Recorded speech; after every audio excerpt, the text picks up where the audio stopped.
Hello everybody, welcome back to Forever Conscious Research Channel. Hope you're all doing well tonight. Nice to see you all.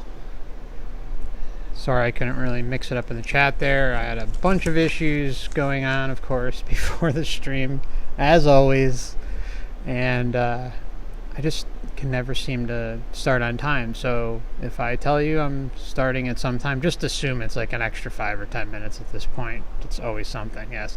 Hashtag last timers, that's right. Okay, so we left off at case 17 is the next one. This segment goes for, I believe, about a little under 32 minutes, and then we will pick it up and go on from there. There's some longer segments in these ones that kind of mix in excuse me, mix in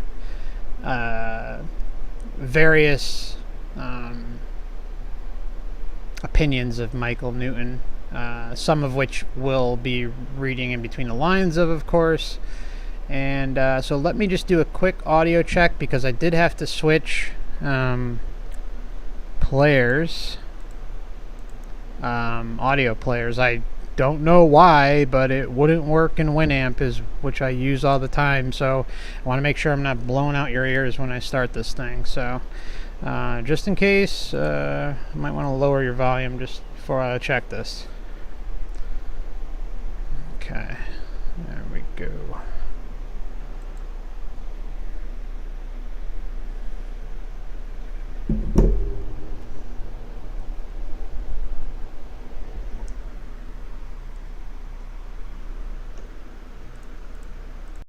Guides. Are they given quite a few souls to work with? Subject. Only the more practiced ones. Dr. N. I would imagine a large group of souls needing guides could become quite a responsibility for one advanced guide, even with an assistant. Subject. They can handle it. Size doesn't matter. Alright, looks like we're good to go. Hope I didn't blow your ears away too much. Did look like it was a little high. So, I'm just going to rewind this and we will be on our way. So this marker was... Alright. 30.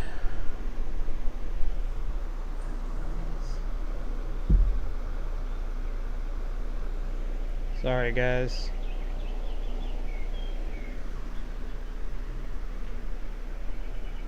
$31.28. Okay. Alright, so here we go. It's going to be about 4 seconds of the previous case, and then we're going to go right into case 17. So at 10 minutes 58 seconds, we are going. It's about teacher assignments in the spirit world, in relation to their abilities to help undeveloped souls. When souls progress as guides, are they given quite a few souls to work with? Subject. Only the more practiced ones. Dr. N. I would imagine a large group of souls needing guides could become quite a responsibility for one advanced guide, even with an assistant. Subject. They can handle it. Size.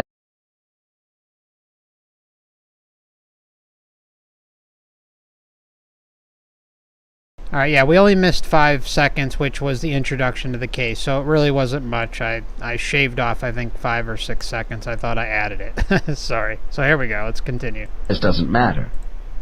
Dr. N. Why not? Subject. Once you attain competency and success as a teacher, the number of souls you are given doesn't matter. Some sections, clusters, have lots of souls, and others don't. Dr. N. So if you are a senior in the blue light aura, class size has no relation to assignments because you have the ability to handle large numbers of souls? Subject. I didn't exactly say that. Much depends upon the types of souls in a section and the experience of the leaders. In the larger sections they have help too, you know. Dr. N. Who does? Subject.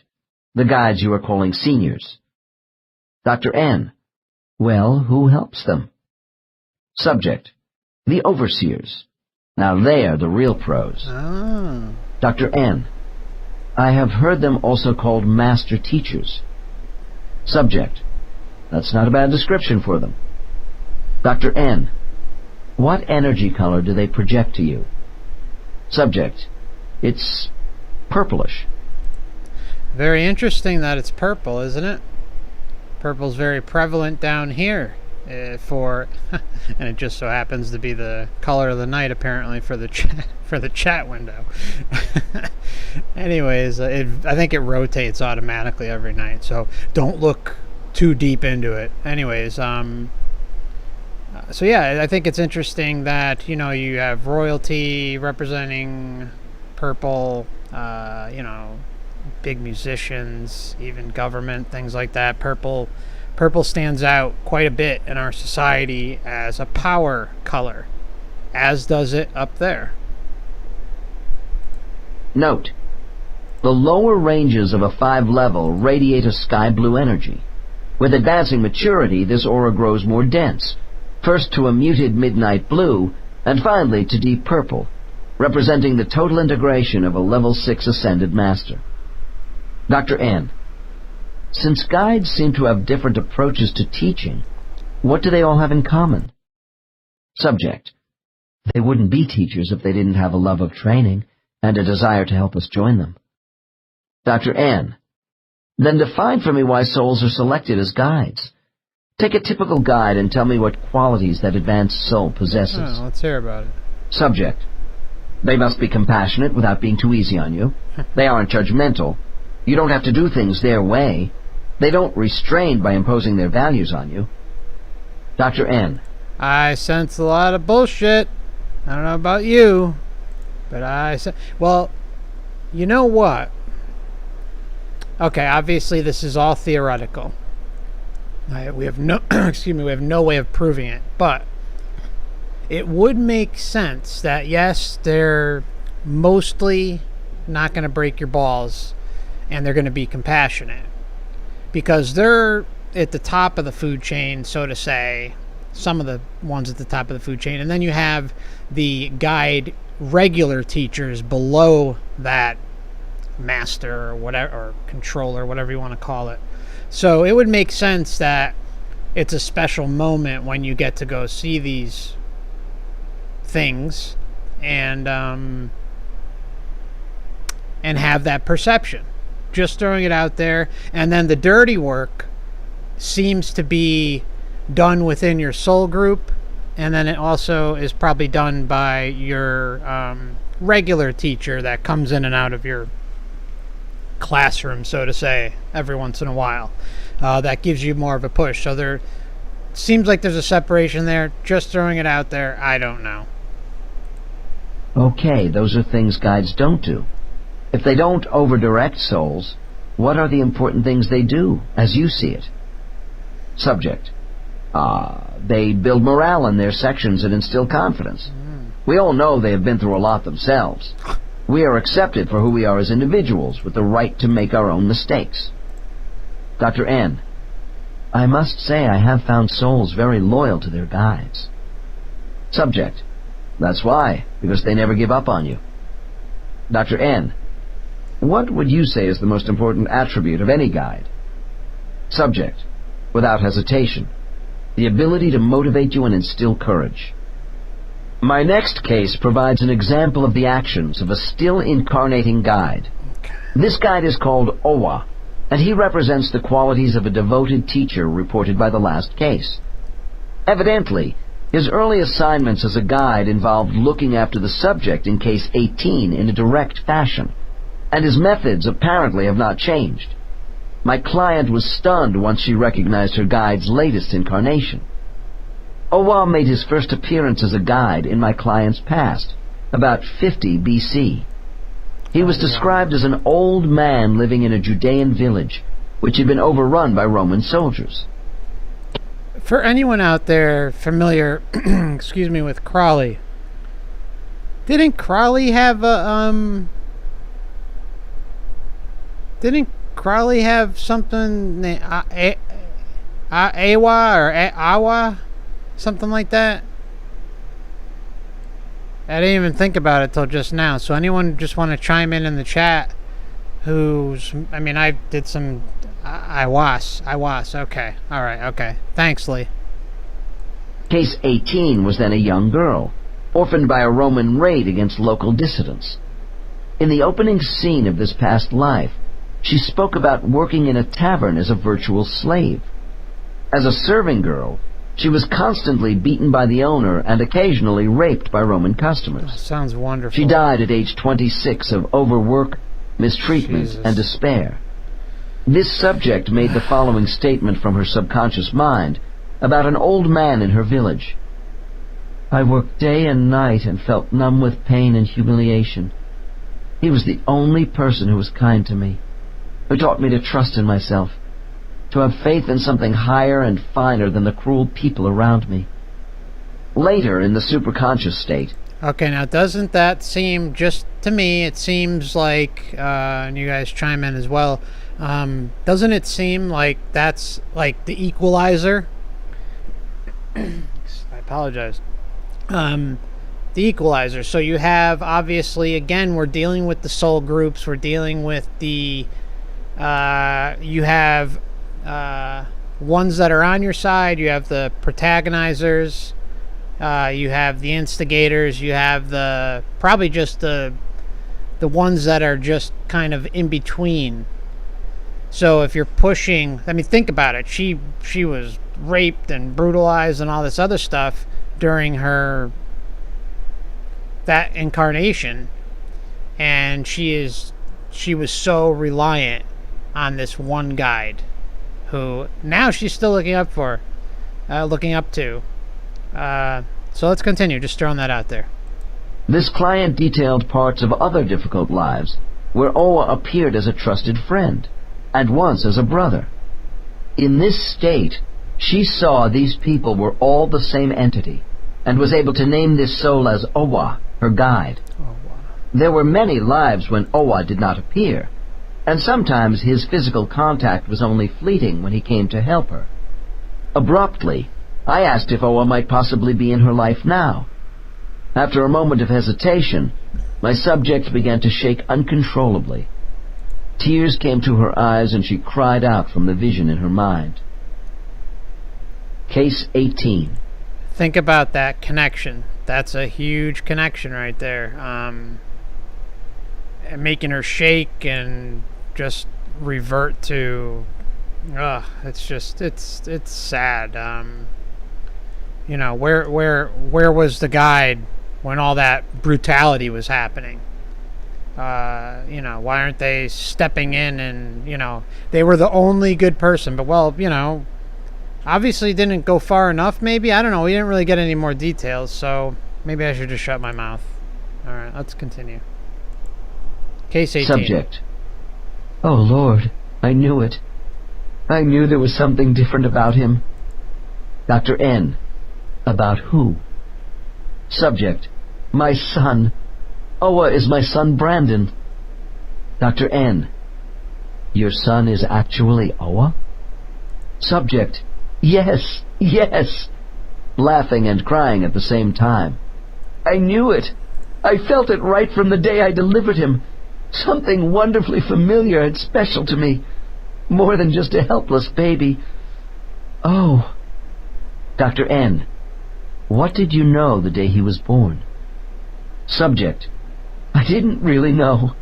I felt it inside. Something more than the excitement a mother feels at the time of her firstborn. I felt he came here to help me. Don't you see? Oh, it's so fantastic. It's true. It's him. Dr. N. I work on calming my client before continuing, because her excited wiggling around is about to carry her over the side of the office recliner. Why do you think Owa is here as your baby son, Brandon? Subject. Quieter now, but still crying softly. To get me through this bad time, with hard people who won't accept me. He must have known I was in for a long period of trouble and decided to come to me as my son. We didn't talk about doing this before I was born. What a wonderful surprise. Note. Okay, before he goes and talks about the note, she didn't know he was going to come down and do this. And it begs the question that what if she didn't know? Was there some sort of agreement with this that she made and doesn't have recollection of? It's a tough one, because it makes you wonder if this being is even the actual being that she thinks it is, and if it's not like a like, I'm a firm, well, I'll say believer, I guess. I highly suspect that everything carries over and is recorded in this, let's just call it like a capsule somewhere of everything that we've ever done in every single lifetime. And so they would know how to manipulate her to a T and give off the feeling that it's this being that she's so connected with, the teacher. So, I don't know, just something to mull over. Could be just as if she, and who's to say she even knew anyway? So let's see where it goes. At the time of this session, my client was struggling to gain recognition in a highly competitive business. She was also having marital difficulties at home, partly due to being the major wage earner. I have since learned she is divorced. Dr. N, did you sense something unusual about your baby after you took him home? Subject. Yes. It started at the hospital. Started and this growling. feeling never left me. When I look into his eyes, he soothes me. Sometimes I come home so worn out, so tired and beat down. I am short-tempered with him when the babysitter leaves, but he is so patient with me. I don't even need to hold him. The way he looks at me is so wise. I didn't fully understand what this meant until now. Wow, so there you go. She had no freaking clue. It had, of course it's her kid, so it has value in her lifetime. But she had no clue up until she sat on the damn couch that it was him. Or the recollection at that point that she's tapping into, right? You know, so it just goes to, it has to beg the question, right? Where is the value of this relationship? It's not like it's a negative one, but where's the value of the relationship of being able to tap into, let's say, I hate to even phrase it like that, but to tap into the knowledge of her son, you know, when it grows older and it starts saying things, and your whole life you have no clue that your son is really like the King Pumbaa of spirit guides that you've been hanging out with in the astral realm. Now I know. Oh, what a blessing. I wasn't sure if I should even have the baby. Now I see it all. Dr. N, what do you see? Subject, in a firm voice. As I try to advance in my profession, people are getting harder, not accepting what I know and can do. My husband and I are having trouble. He puts me down for pushing too hard, wanting to achieve.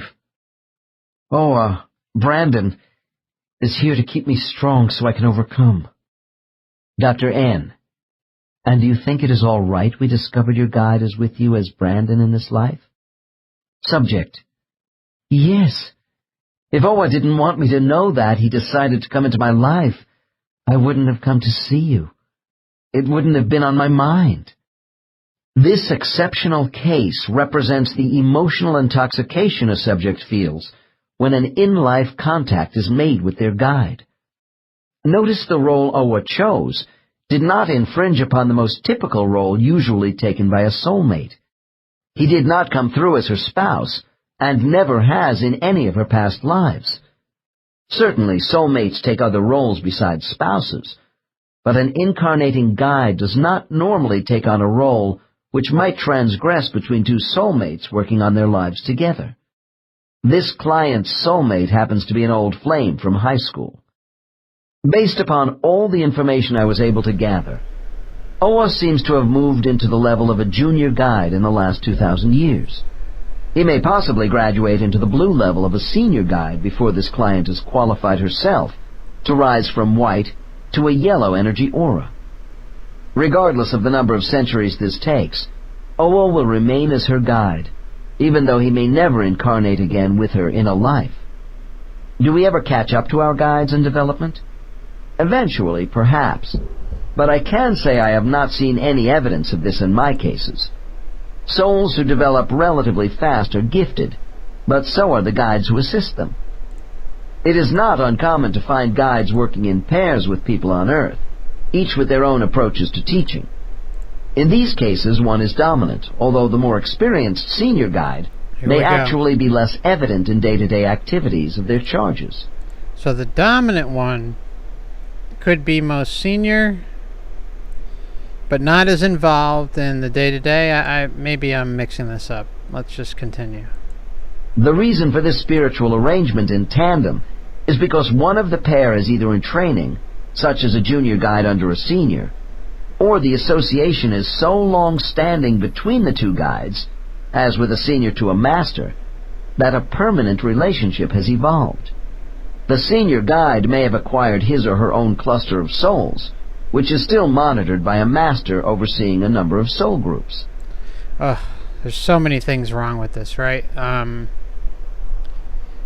hear this, and it just disturbs me because what I hear are people who are or souls or spirits, whatever we want to call them, are so entrenched with these masters that if the master is really good at doing what they do, then they got, vampirism, exactly. Well said, Goober Bear, exactly. Vampirism, where they've got their hooks in them so well that they are capable of just lifetime after lifetime, just, pulling the puppet strings, no big deal. It's like, okay, let's run out the conveyor belt, and next. It's easy street for some of these people, or some of these so-called masters. Teams of guides do not interfere with each other in or out of the spirit world. I have a close friend whose guides illustrate how two teachers working together complement each other.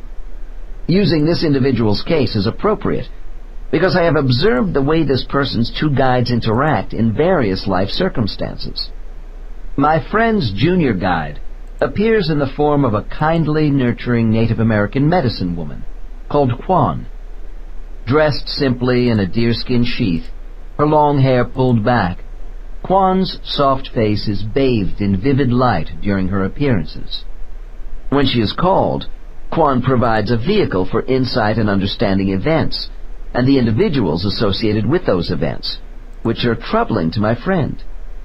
Kwan's desire to lighten the load of the rather difficult life my friend has chosen is tempered by a challenging male figure called Giles. Giles is clearly a senior guide who may be close to being a master in the spirit world. You know what would be interesting to do with these names? Look up cross-reference. It would be quite a project because you kind of have to... I guess we could start keeping track of them from this point forth.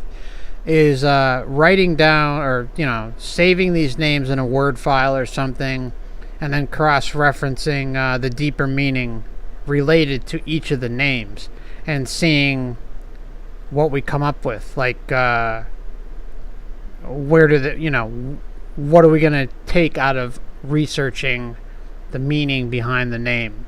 Because our names have meaning behind them. And it would be no different with these so-called masters and spirit guides, whatever they are.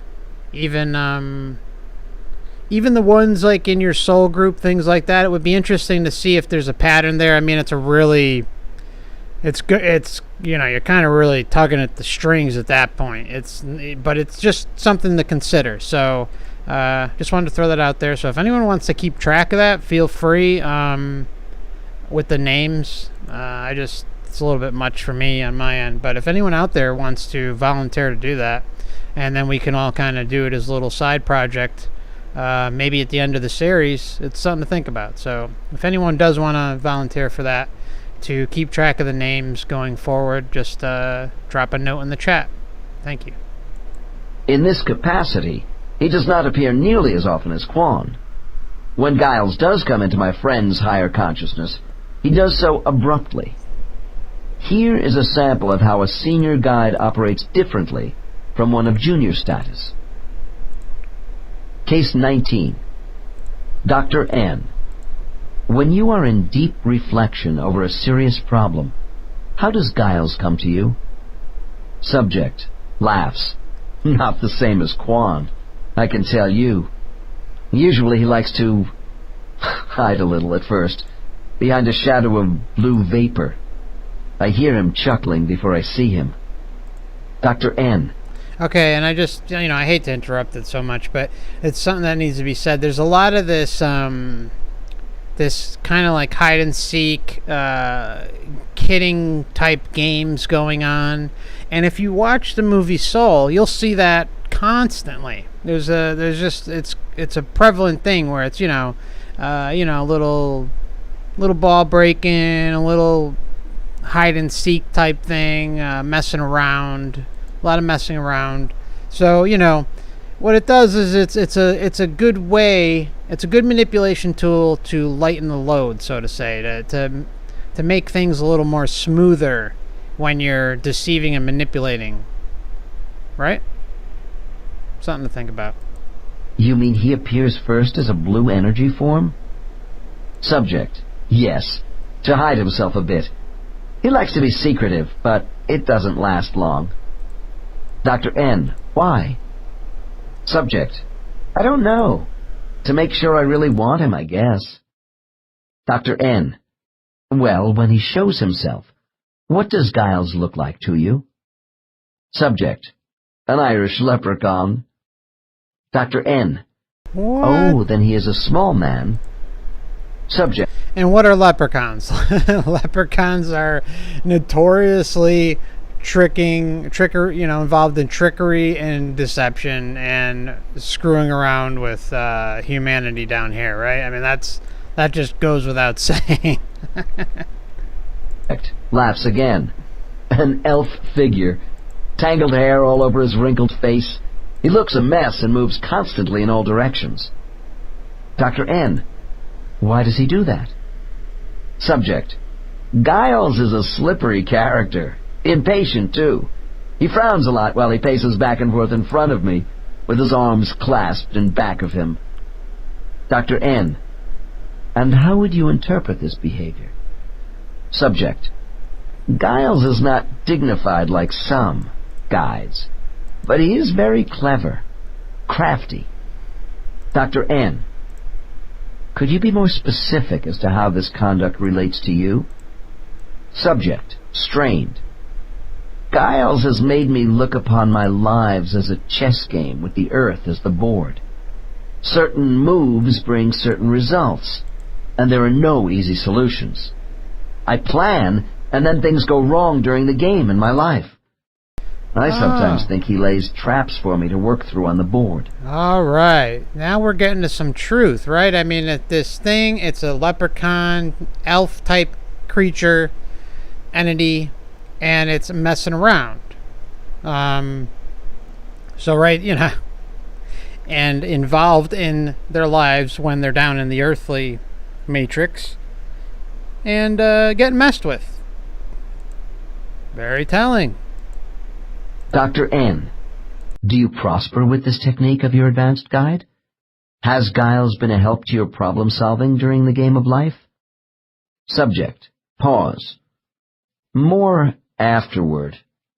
Here, in the spirit world. But he makes me work so damn hard on Earth. All right, yet again, we've got truth being put out where, they are your best friend and everything you want them to be when they're up there, and they'll needle you here and there. But when you come down here, all bets are off. It's basically you're left to your own devices, and that's it. So they basically have no use down here, these so-called guides.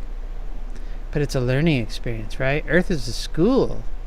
Dr. N, could you get rid of him and just work with Quan? Subject smiles ruefully. It doesn't work that way here. Besides, he is brilliant. Dr. N, so we don't get to choose our guides? Subject, no way, they choose you.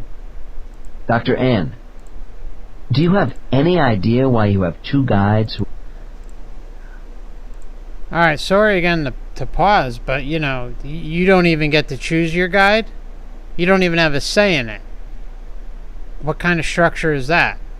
Like, where you don't even have a say?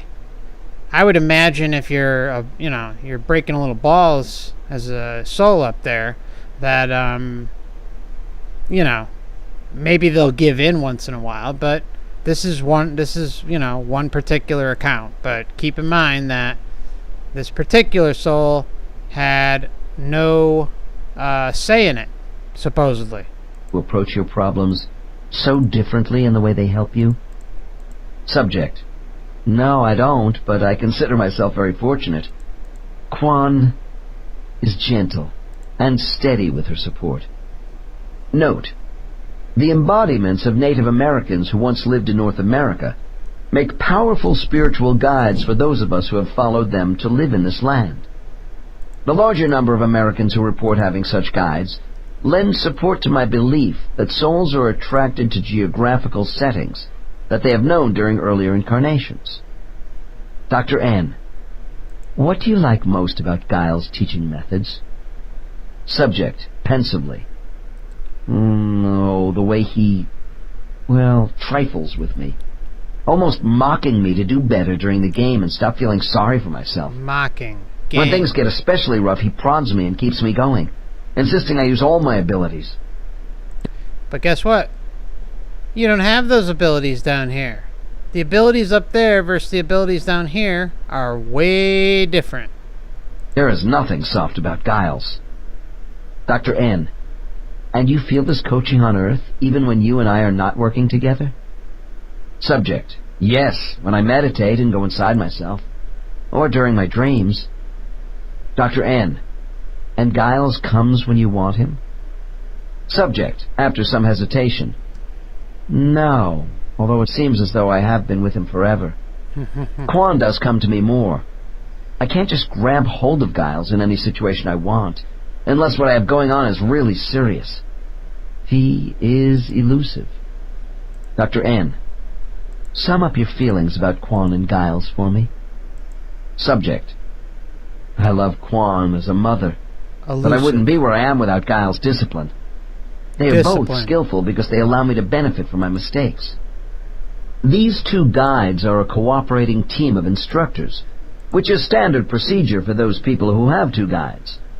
In this case, Giles enjoys teaching karmic lessons by the Socratic method. Providing no clues in advance, he makes sure problem-solving on major issues is never easy for my friend. Quan, on the other hand, provides comfort and gentle encouragement. When my friend... The yin and the yang. ...comes to me for a hypnosis session, I am aware that Quan remains in the background when Giles is on board and active. Giles is a caring guide, as all guides are, but without a trace of indulgence. Adversity is allowed to build to the absolute limits of my friend's ability to cope, before solutions suddenly begin to unfold. So you gotta build up, and before you get any stepping in, so to say, you gotta go to the extreme, basically. To be honest, I see Giles as a wicked taskmaster. This view is not really shared by my friend, who is grateful for the challenges offered by this complex teacher. What is the average spiritual guide like? In my experience, no two guides are the same. These dedicated higher entities give me the impression of having attitudinal swings toward me from one session to the next, and even within the same session with a client. They can be cooperative or obstructive, tolerant or disobliging, evasive or revealing. or just flat-out unconcerned with anything I do with a subject. I have great respect for guides, because these powerful figures play such an important part in our destiny. But I must admit they can frustrate my inquiries. I find them enigmatic, because they are unpredictable in their relations with me as a facilitator. Early in this century, it was common for mediums working with people in hypnosis to call any discarnate entity in the room a control, because they acted as the director of communications on the spiritual side for the subject. It was recognized that a spiritual control, whether a guide or not, had energy patterns which were in emotional, intellectual, and spiritual attunement with the subject. The importance of a harmonious energy pattern between facilitator and these entities was also known. If a control is blocking my investigations with a client, I search for the reason why this is happening. With some blocking guides, I must fight for every scrap of information, while others give me a great deal of latitude in a session. I never forget that guides have every right to block my approach to problems with souls under their care. After all, I have their people as my subjects for only a short while. Frankly, I would much rather have no contact with a client's guide than work with one who might assist me at one point and then block the rhythm of memory in the next portion of a session. I believe a guide's motivation for blocking information goes far beyond resisting the immediate psychological direction. Blocking information. Blocking information.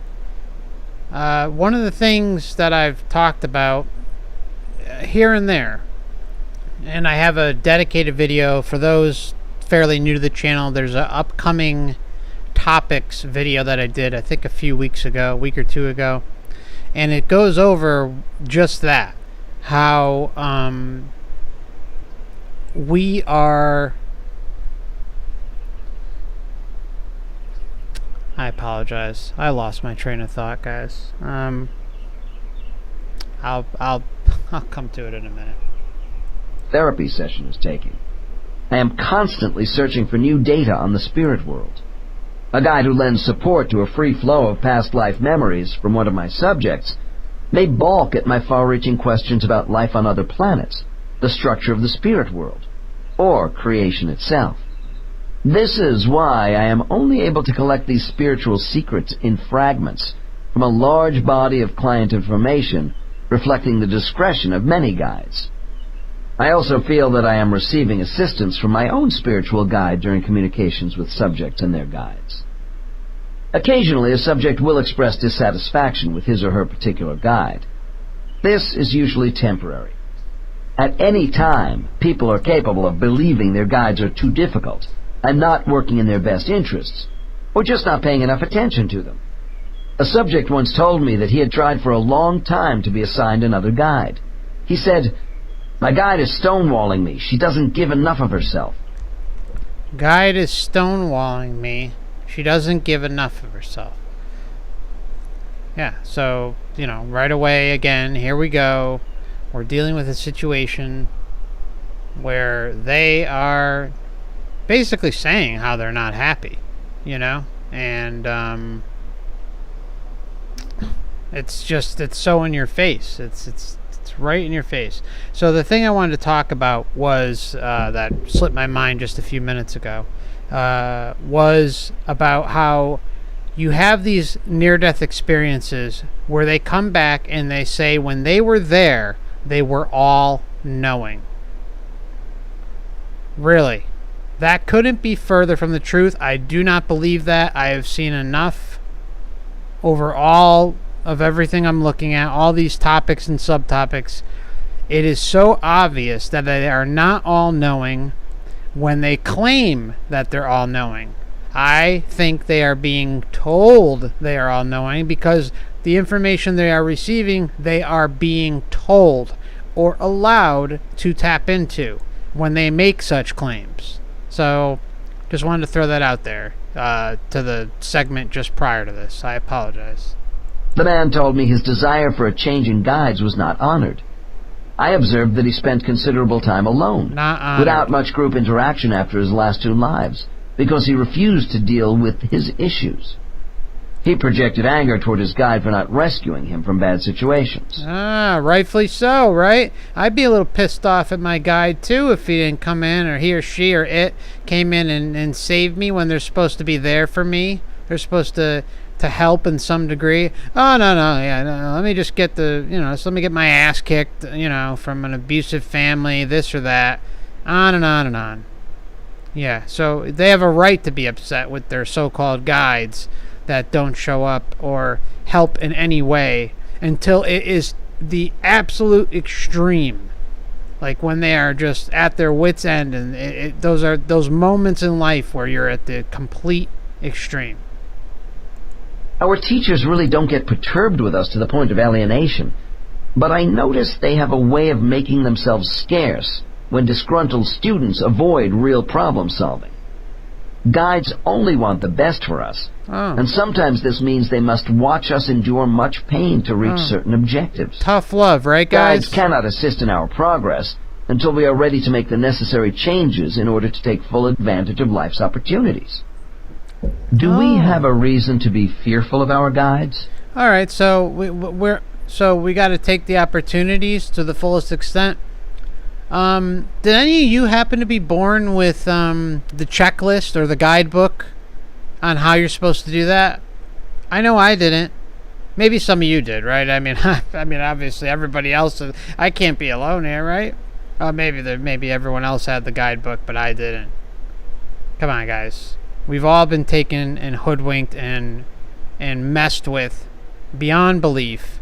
It's time we just start being honest with ourselves and call it what it is. We've all been tricked. We've all been manipulated. We've all been deceived on a grand scale. And it just takes admitting it. Yeah, it sucks, but it is what it is. In Chapter 5, with Case 13, we saw an obviously younger soul who expressed some trepidation right after death about meeting the guide Clodes for debriefing. Typically, this concern does not last. We may feel chagrined over having to explain to our guides why goals were not attained, but they understand.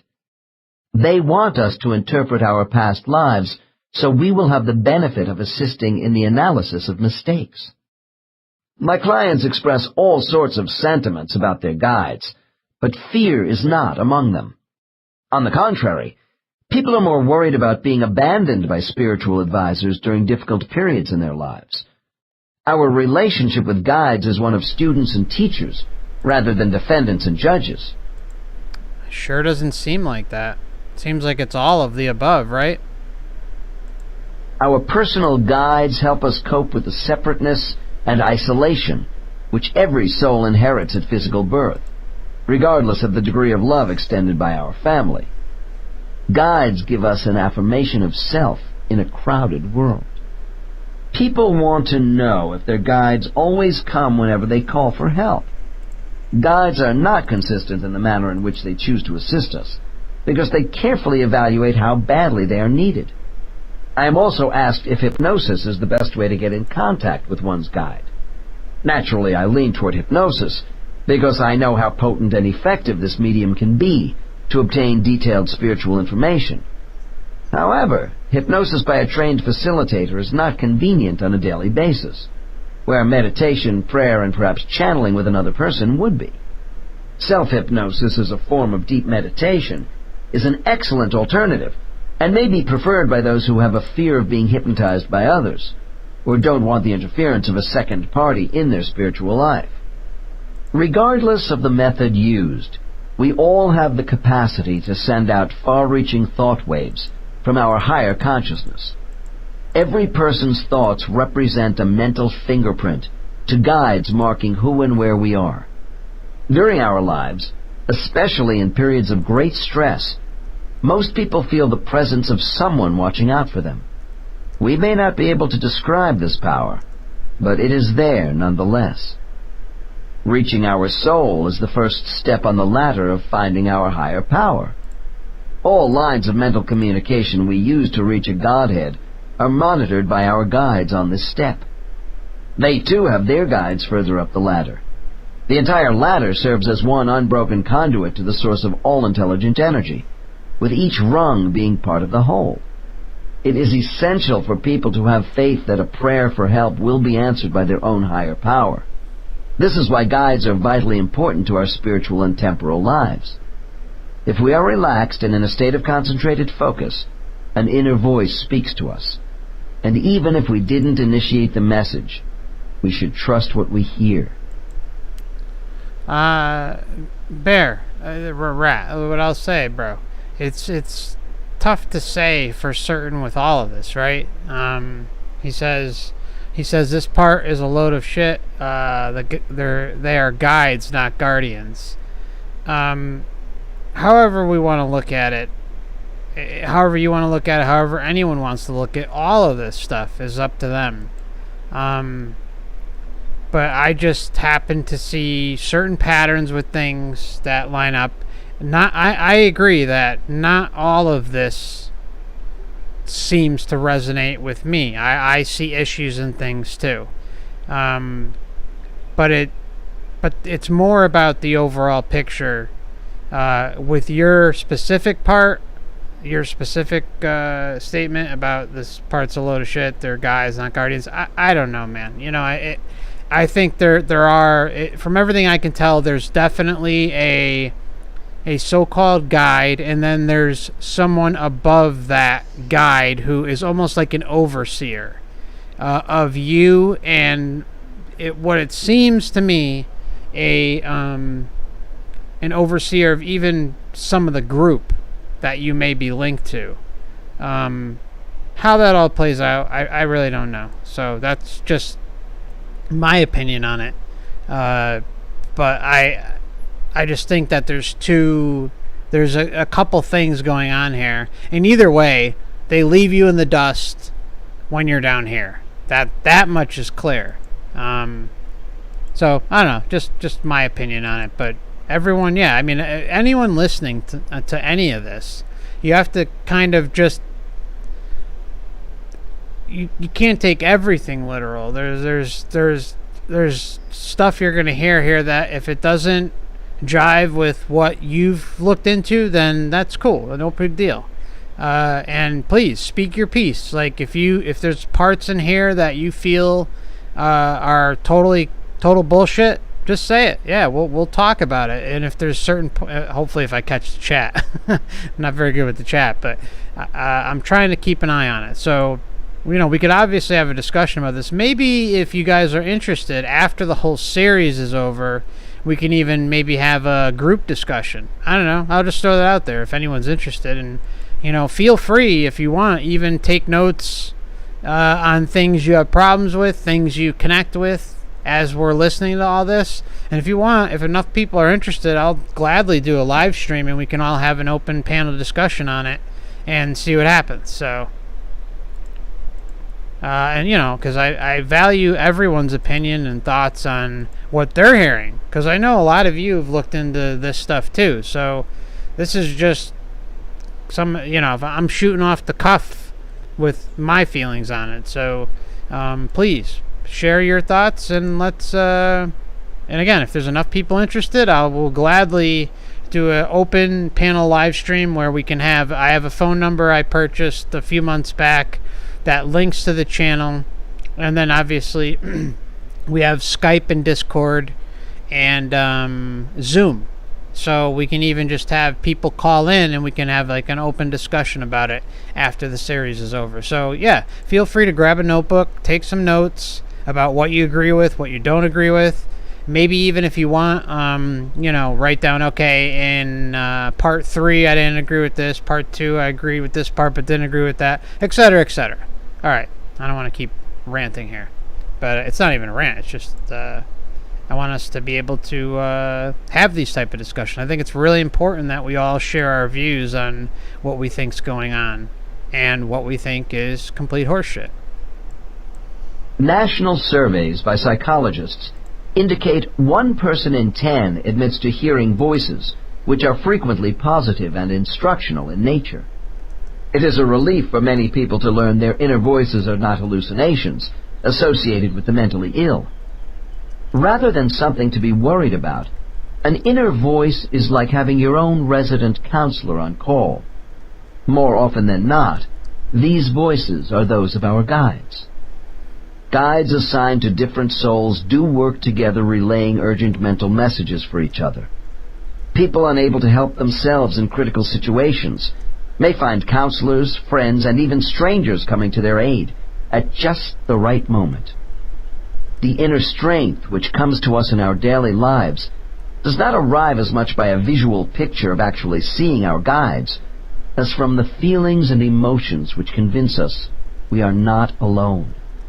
People who listen and encourage their inner voice through quiet contemplation say they feel a personal connection with an energy beyond themselves, which offers support and reassurance.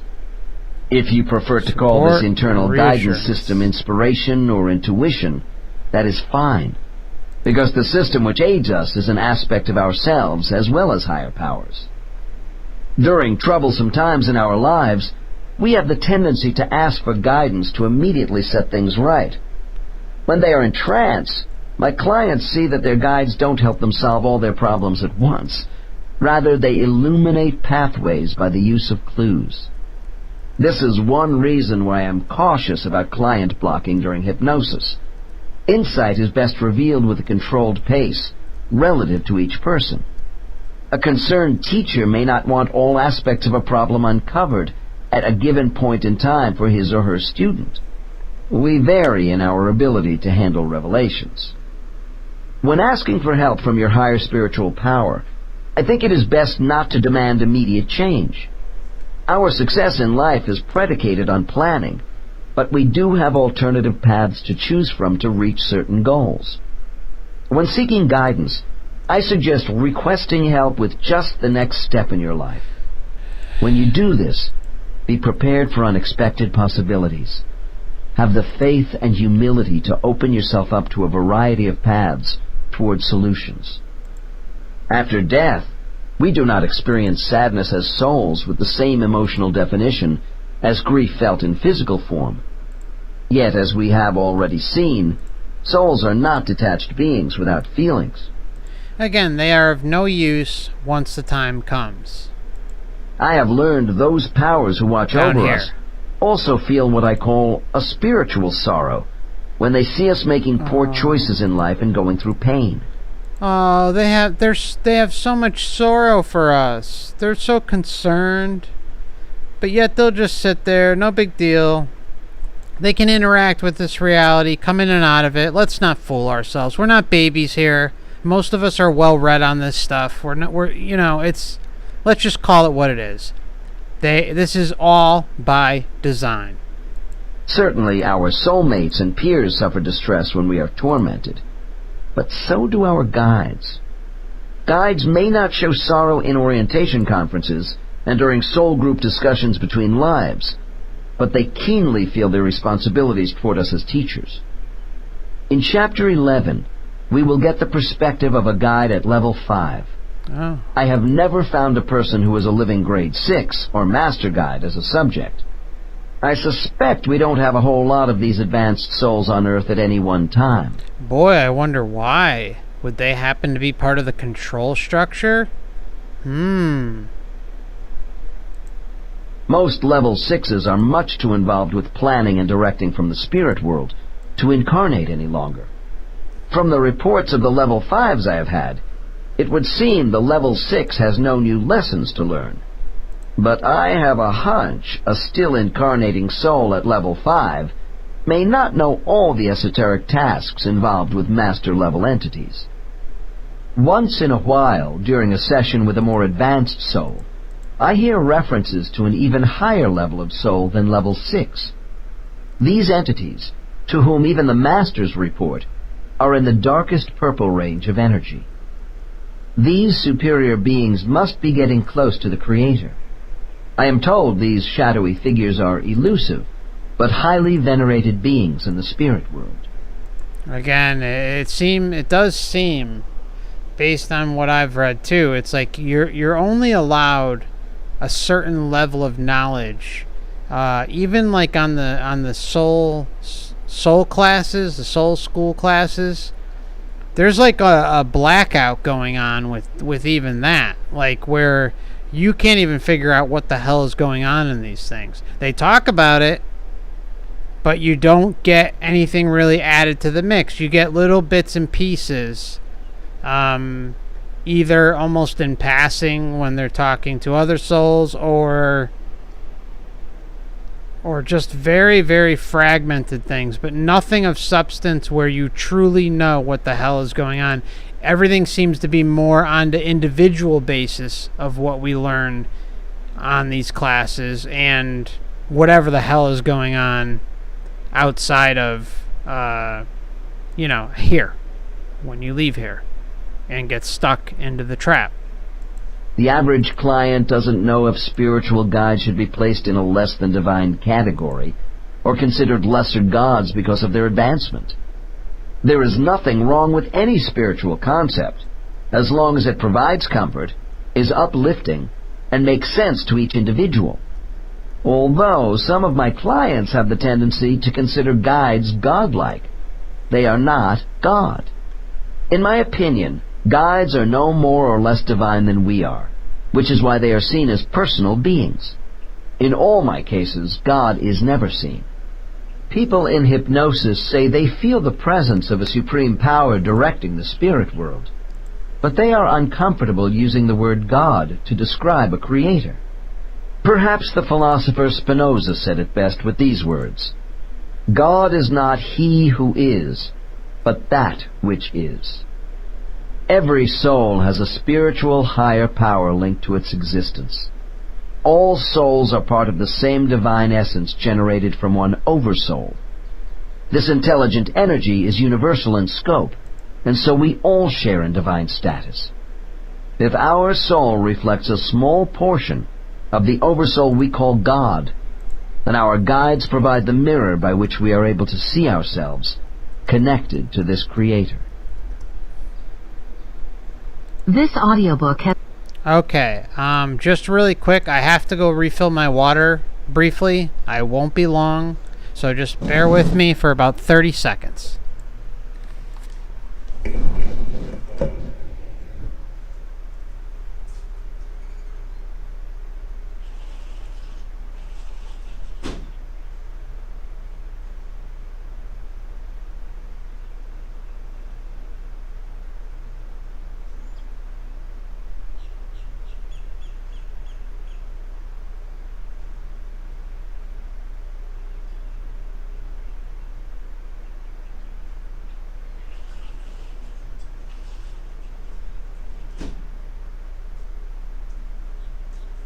Okay.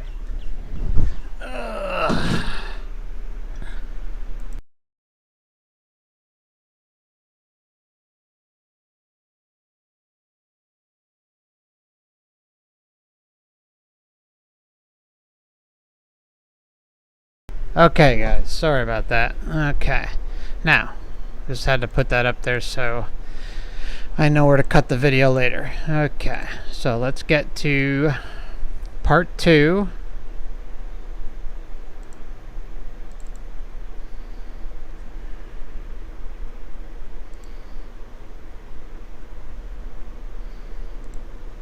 Okay, this should be where we're left off here. Souls who are truly young in terms of exposure to an existence out of the spirit world, and souls who have been reincarnating on Earth for a long period of relative time, but still remain immature. I find beginner souls of both types in levels 1 and 2. I believe almost 3/4 of all souls who inhabit human bodies on Earth today are still in the early stages of development. I know this is a grossly discouraging statement, because it means most of our human population is operating at the lower end of their training. Oh, well, what a surprise, right? What a surprise. You know, basically I think the way the advancement system works is, okay, either you're going to join the party and be a corrupted soul and a malignant pile of trash against everything and everyone, or you're going to be stuck at kindergarten the rest of your journey until you reach a level like us where we have figured out that there is a deception, a manipulation, and a matrix reincarnation soul trap rearing its ugly head. For those who are new to this concept, I beg of you, this is the topic that you need to be looking into. If I don't resonate with you, that's fine. Oh man, I'm getting ringing in my ears. If I don't resonate with you and my style or whatever, that's fine. I understand I'm a little loud, little outlandish at times, but my heart's in the right place. And if this channel doesn't work for you, that's fine. I understand it, but just make sure if you are going to look into this topic that you're not deceived by these people out there who are telling you to go to certain places or follow certain gurus. Everything is within you. Everything should be sovereignty and liberation. So if my style isn't connecting and you find someone else that does, that's great. Or if you go out on your own and do your own research, which I highly, highly suggest everyone does this and meditates, works on out-of-body experiences, etc. Just make sure everything is rooted in sovereignty and withdrawing consent. That is the most important thing of all. You don't have to hang around here. I want everyone to do their own inner work and their own research. This channel should only be just about you hearing some information on this is part of my journey. This is information that I've reviewed and looked over through the years and has resonated with me and felt it was important to share it to help further show part of the reincarnation trap. And my channel goes back pretty far talking about this concept. But it's not all about that either. There's a lot of older stuff too. Just about exposing, the mechanics of the system and the realm itself. So, just do what you need to do for yourself, but make sure that everything that you're looking at is based in sovereignty and liberation and denying consent of all this stuff. That's all. So again, if I touched a nerve or something, just always keep that in mind. That's the most important thing. No gurus. No gurus. No one telling you to go in between the net or go here or go there, go to this light, go to that light, take a 30-degree turn. I mean, there is so much crap out there on this topic that is completely unnecessary, that it's just going to have you spinning your wheels. And that's the way it is with all these topics. Everything that we look into in life has multiple layers of things. So I'm going to continue with the book, but just remember, everything is layered upon layer upon layers to keep you as distracted as possible from getting the easiest answer, and that's about pronouncing your sovereignty and denying consent when you cross over. Okay, my rant's over. Let's continue. On the other hand, when I consider a world population beset by so much negative cross-cultural misunderstanding and violence, I am not inclined to change my opinion about the high percentage of lower-level souls on Earth. However, I do think each century brings improvement of awareness in all humans. Over a number of years, I have maintained a statistical count of client soul levels in my case files. Undoubtedly, the figures are weighted to some extent at the lower levels, because these subjects were not selected at random. My cases could be overrepresented by souls at the lower levels of development, because they are the very people who require assistance in life, and might come to me seeking information. For those who are curious, the percentages by soul level of all my cases are as follows. Level 1, 42%. Level 2, 31%. Level 3, 17%. Level 4, 9%. And level 5, 1%. Projecting these figures into a world population of 5 billion souls would be unreliable, using my small sample. Nevertheless, I see the possibility we may have only a few 100,000 people on Earth at level 5. My subjects state that souls end their incarnations on Earth when they reach full maturity. What is significant about the high percentage of souls in the early stages of development is our rapidly multiplying population and the urgency babies have for available souls. We are increasing by 260,000 children per day. This human necessity for souls means they must normally be drawn from a spiritual pool of less advanced entities who require more incarnations to progress and are, therefore, more available to return to another life. I am sensitive to the feelings of clients whom I know to be in the early stages of development. I cannot count the number of times a new client has come into my office and said, "I know I am an old soul, but I seem to have problems coping with life." We all want to be advanced souls, because most people hate to be considered a beginner in anything. Every case is unique. There are variables within each soul's character, individual development rate, and the qualities of the guides assigned to them.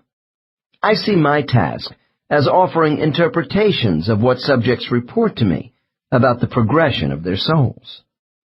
I have had many cases where a client has been incarnating for up to 30,000 years on Earth and is still in the lower levels of 1 and 2. The reverse is also true with a few people, although rapid acceleration in spiritual development is uncommon. As with any educational model, students find certain lessons more difficult than others.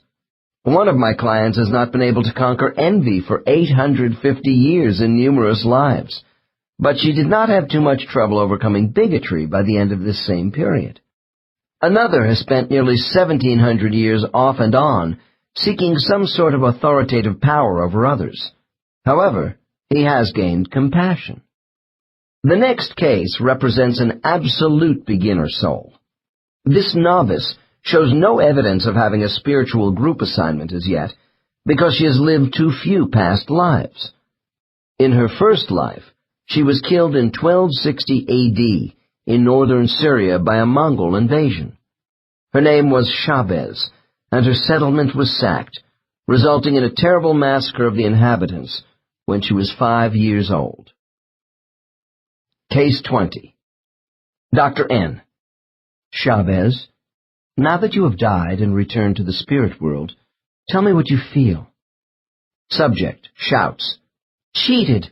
That life was so cruel! I couldn't stay. I was only a little girl unable to help anybody. What a mistake!" Dr. N. Who made this mistake? Subject, in a conspiratorial tone, "My leader.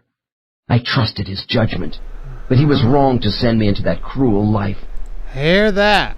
How much you need to hear? I mean, that one is right in your face. Let's just rewind, just briefly. Cheated! That life was so cruel. So cruel. I couldn't stay. I was only a little girl unable to help anybody. A little What girl. a mistake. Unable to help. Dr. N. Who made this mistake? Subject, in a conspiratorial tone, "My leader. I trusted his judgment." You notice how he threw in the conspiratorial tone? That's interesting wording, isn't it?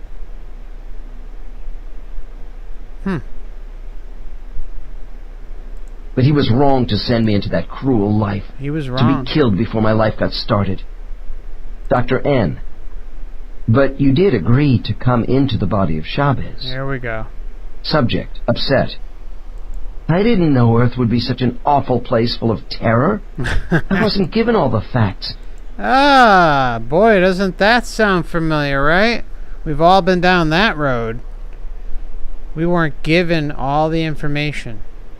And yet, here we are.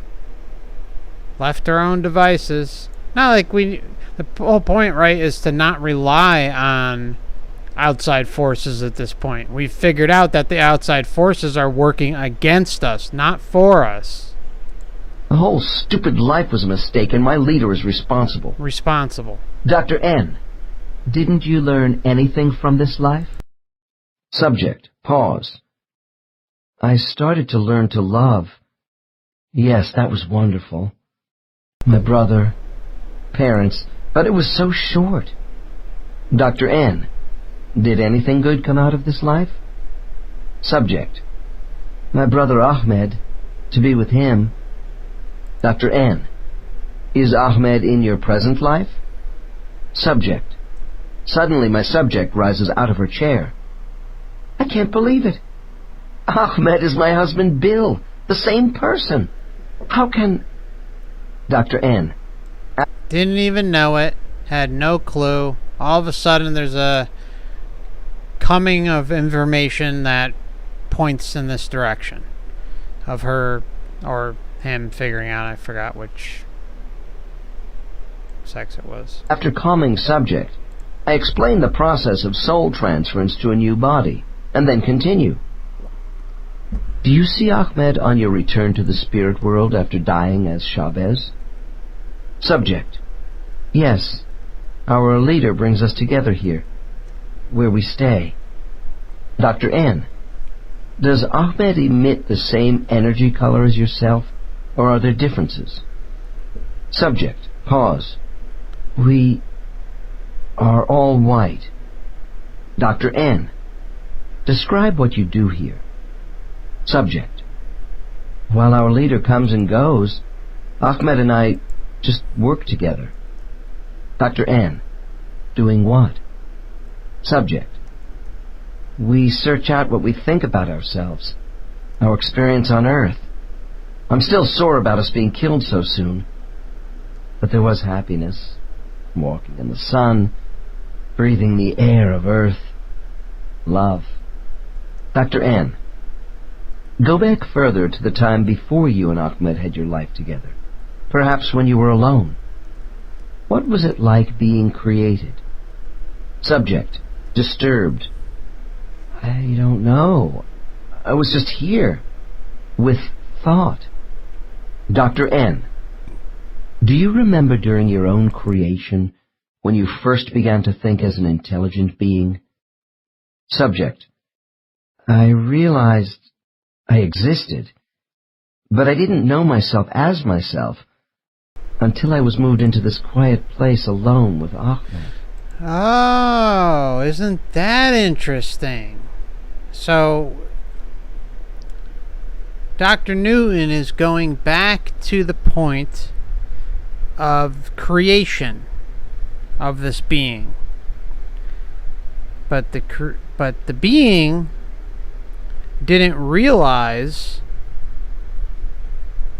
anything about itself until it met Ahmed.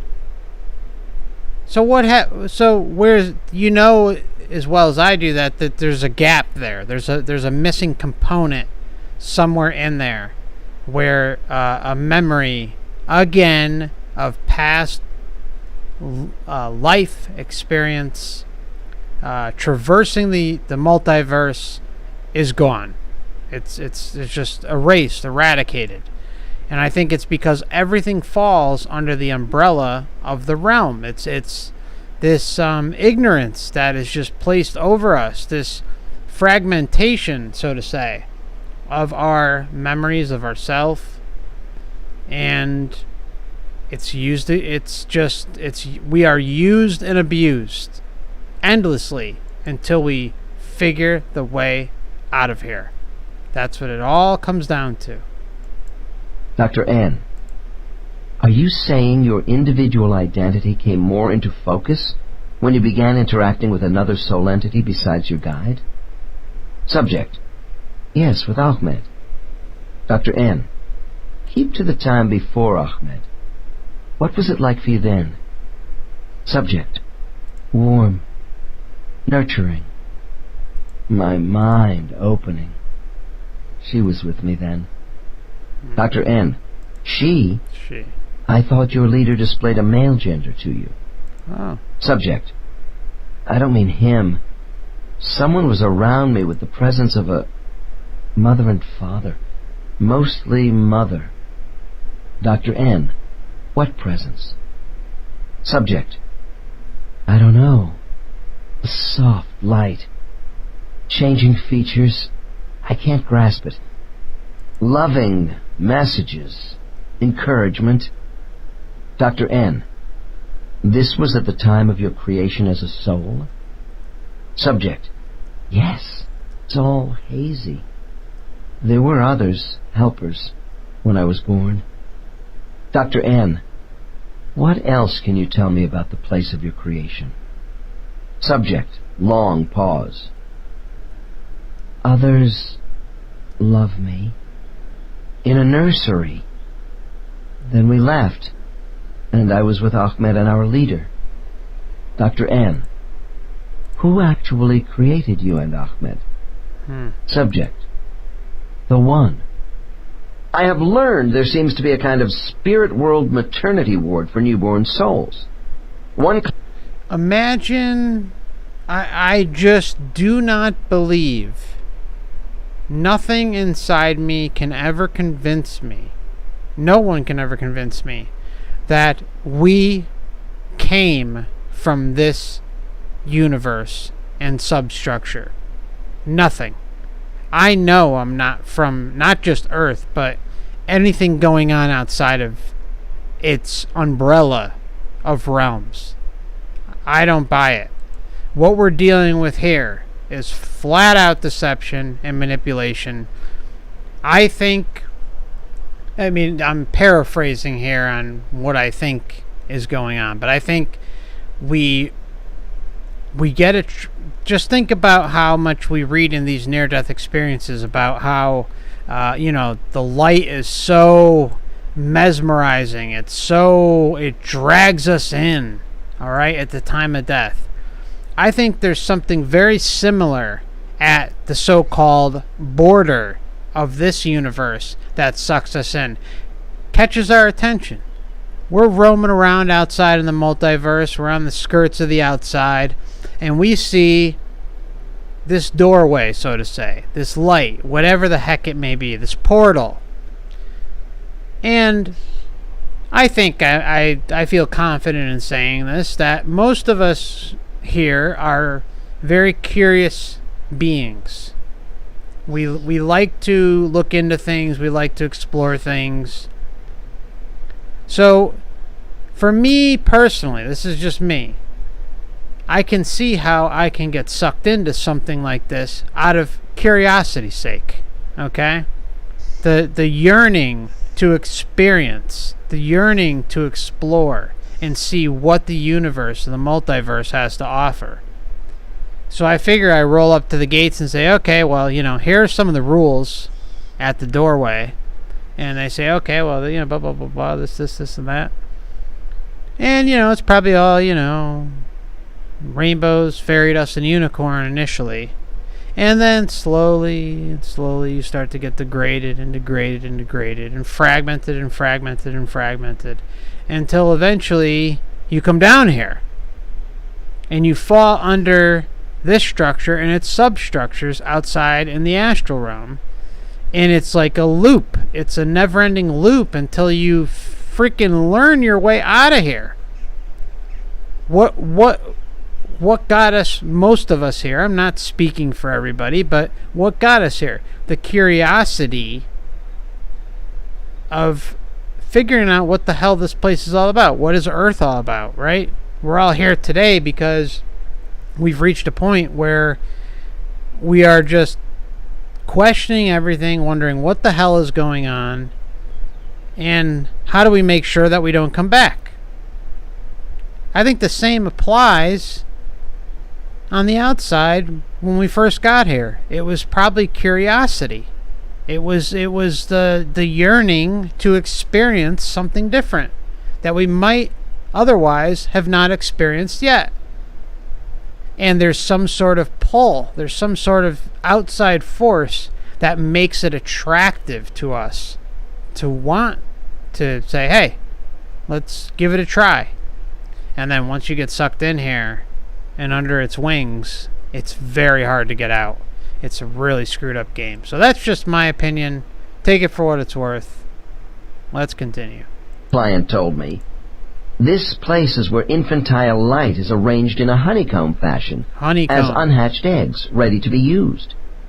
In Chapter 4 on displaced souls, we saw how damaged souls can be remodeled. My conjecture is these creation centers described by Chavez have the same function. In the next chapter, Case 22 will explain more about spiritual areas of ego creation, where raw, undefined energy can be manipulated into a genesis of self. Case 20 has some obvious traits of the immature soul. The subject is a 67-year-old woman who has had a lifetime of getting into disastrous ruts.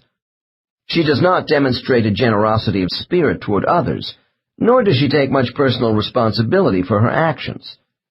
This client came to me searching for answers as to why life had cheated me out of happiness.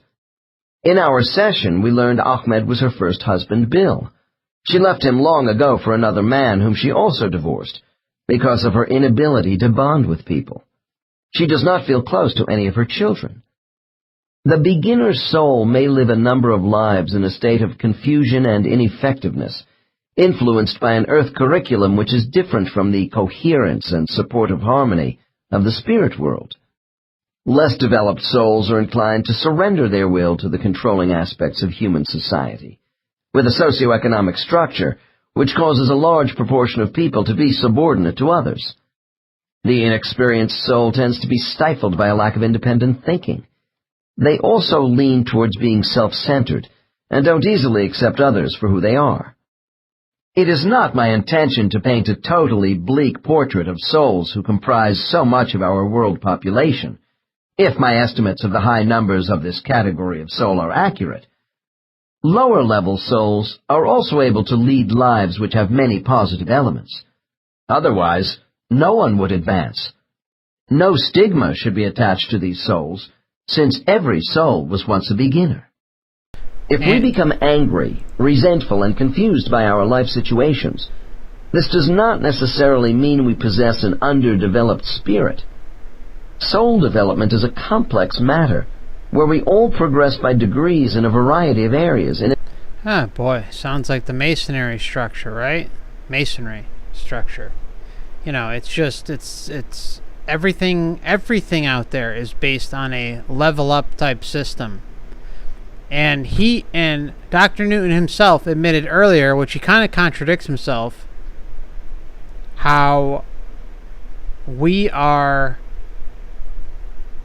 mostly, according to him, a bunch of undeveloped souls, and that's what's going on with Earth as of the publishing of this book. And I think it's safe to say that that's probably where they leave us, and, you know, spinning our wheels constantly, no pun intended, until we figure out the damn game. And there's very few of us out there who actually figure it out. That's why it's such a serious topic, that, you know, basically we're the outcasts of the realm. You know, we're bad influences. Why do you think when we go and we want to talk to our family members and friends about nothing even to do with this, you know, just the smallest thing that goes against the narrative that has been instilled in their lives, we get looked at like the crazy ones who have, you know, we're out to lunch, we're nuts, etc., etc. An uneven manner. The important thing is to recognize our faults, avoid self-denial, and have the courage and self-sufficiency to make constant adjustments in our lives. One of the clear indications that souls are coming out of novice status is when they leave their spiritual existence of relative isolation. They are removed from small family cocoons with other novices and placed in a larger group of beginner souls. At this stage, they are less dependent upon close supervision and special nurturing from their guides. For the younger souls, the first realization that they are part of a substantial group of spirits like themselves is a source of delight. Generally, I find this important spiritual event has occurred by the end of a fifth life on Earth, regardless of the relative length of time the novice soul was in semi-isolation. Yeah. Some of the entities of these new spiritual groups are the souls of relatives and friends with whom the young soul was associated in their few past lives on Earth. What is especially significant about the formation of a new cluster group is that other peer group members are also newer souls who find themselves together for the first time.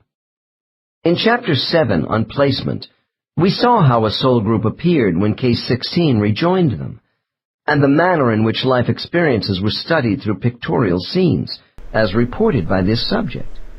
Case 21 will offer a more detailed account of spiritual group dynamics and how members impact on each other. The capacity of souls to learn certain lessons may be stronger or weaker between one another, depending upon inclination, motivation, and prior incarnation experience. Cluster groups are carefully designed to give peer support through a sensitivity of identity traits between all members. This cohesiveness is far beyond what we know on Earth. Although the next case is presented from the perspective of one group member, his superconscious mind provides an objectivity into the process of what goes on in groups. My subject will describe a grandiose, male-oriented spiritual group. The raucous entities of this group are linked by exhibitionism, which could be labeled narcissistic. The common approaches these souls use in finding personal value is one indication why they are working together. The extravagant behavior modes of these souls is offset to some extent by their spiritual prescience. Since the complete truth is known by all group members about each other in a telepathic world, humor is indispensable. So here we go again with humor. You know you gotta lighten the load, right? You gotta try and hook people. And what do we like down here? We like to laugh. We like to have a good time and be sarcastic, etc., etc. It's no different up there. It seems like that same manipulation tactic is used up there. Except today, God forbid you say anything without getting lit up. Whereas, when I was younger, and even not that long ago, we all were able to have a good time and, break some stones here and there, stuff like that, and laugh about it. Today, that's not even allowed. You're not even allowed to have a good time and break some stones. And people get upset over the smallest, stupidest things. And where does that all come from? It hasn't come from us as a society. It's come from a control structure that has placed it onto society and made it wrong for you to just have a good time and laugh at something. I've always looked at myself personally as a equal opportunity offender in good taste, for fun. We each have a little fun at each other's expense. I grew up in the northeast of the United States, and that's the way it was. That's the family I grew up in. That's the neighborhood I grew up in. And we all had a good time just having fun, laughing at each other's, faults. And it wasn't a big deal. Today, you say anything and get someone upset, they're basically going to have a full-blown panic attack and go crying off in a corner. What happened to a little levity, a little fun? That's not even allowed these days. So they use that tactic up there. I don't, to what extent, who knows, but it's obviously a manipulation and deception tactic to throw a little levity into the situation, just like we would down here, to continue on the process and keep you stuck inside that system. Some readers may find it hard to accept that souls do joke with each other about their failings, but humor is the basis upon which self-deception and hypocrisy are exposed. Self-deception. Ego defenses are so well understood by everyone in spiritual groups that evidence of a mastery of oneself among peers is a strong incentive for change. Spiritual therapy occurs because of honest peer feedback, mutual trust, and the desire to advance with others over eons of time. Souls can hurt, and they need caring entities around them. The curative power of spiritual group interaction is quite remarkable. Soul members network by the use of criticism and acclaim, as each strives toward common goals. Some of the best help I am able to give my clients comes from information I receive about their soul group. Spiritual groups are a primary means of soul instruction. Learning appears to come as much from one's peers as from the skills of guides who monitor these groups. In the case which follows, my client has finished reliving his last past life as a Dutch artist living in Amsterdam. He died of pneumonia at a young age in 1841, about the time he was gaining recognition for his painting. We have just rejoined his spiritual group when my subject bursts out laughing. Alright, so just as he's starting to get recognized, oops, he kicks the bucket. What a shame, huh? That doesn't seem coincidental, does it? Build you up and take you down and, put you through the meat grinder yet again. It's very similar to the movie Soul. And just to throw this out there for anyone who's not aware, we are going to have a group watch party of the movie Soul. It's by Disney and Pixar, and for anyone who hasn't seen it, even if you don't want to join the watch party, I highly, highly recommend watching the movie. It's a must watch if you're looking into this type of stuff. It shows a lot of what is discussed here and by others about the Matrix, Reincarnation, Soul Trap. It shows manipulation, deception, and even a lot of it crosses over into this book. It's incredible. So anyone out there who hasn't watched a movie yet, you got to watch it at least a few times. And anyone who wants to join the watch party, I'm going to do commentary of the whole movie, and then afterwards we're going to have an open group discussion. And however long it goes, it's going to be a lot of fun. I've had quite a bit of emails on it, so anyone who wants to join, just quickly take down my email, foreverconsciousresearch@gmail.com. That's foreverconsciousresearch@gmail.com. Just please put in the subject Soul Watch Party, because I'm trying to organize the emails, and I don't have a date and time set up yet, but it will be on a Saturday or Sunday in the next few weeks or month or so. And you do need I can't do it here on YouTube. That's why I'm asking everyone to email me first, and I will send out an email with the login details and where we're going to have it. And I think it's going to be a lot of fun. So anyone who wants to join in on that, just shoot me an email, foreverconsciousresearch@gmail.com. Case 21. Dr. N. Why are you laughing? Subject. I'm back with my friends and they are giving me a hard time. Dr. N. Why? Subject. Because I'm wearing my fancy buckled shoes and the bright green velvet jacket, with yellow piping down the sides. I'm flashing them my big floppy painter's hat. Dr. N. They are kidding you about projecting yourself wearing these clothes? Subject. You know it. I was so vain about clothes, and I cut a really fine figure as an artist in Amsterdam Cafe Society. I enjoyed this role and played it well. I don't want it to end. Dr. N. What happens next? Subject. My old friends are around me, and we are talking about the foolishness of life. We rib each other about how dramatic it all is down there on Earth, and how seriously we all take our lives. Dr. N. You and your friends don't think it is important to take life on Earth seriously? Subject. Look, Earth is one big stage play. We all know that. Dr. N. And your group is united in this feeling? Subject. Sure. We see ourselves as actors in a gigantic stage production. Dr. N. How many entities are in your particular cluster group in the spirit world? Subject. Pause. Well, we work with some others, but there are 5 of us who are close. Dr. N.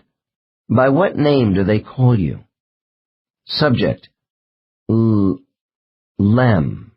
No, that's not right. It's Alum. That's me. Dr. N. All right, Alum. Tell me about your close friends. Subject. Laughs. Norcross. He is the funniest. At least he is the most boisterous. Dr. N. Is Norcross the leader of your group? Subject. No, he is just the loudest. We are all equal here, but we have our differences. Norcross is blunt and opinionated. Dr. N. Really? Then how would you characterize his Earth behavior? Subject. Oh, as being rather unscrupulous, but not dangerous. Dr. N, who is the quietest and most unassuming member of your group?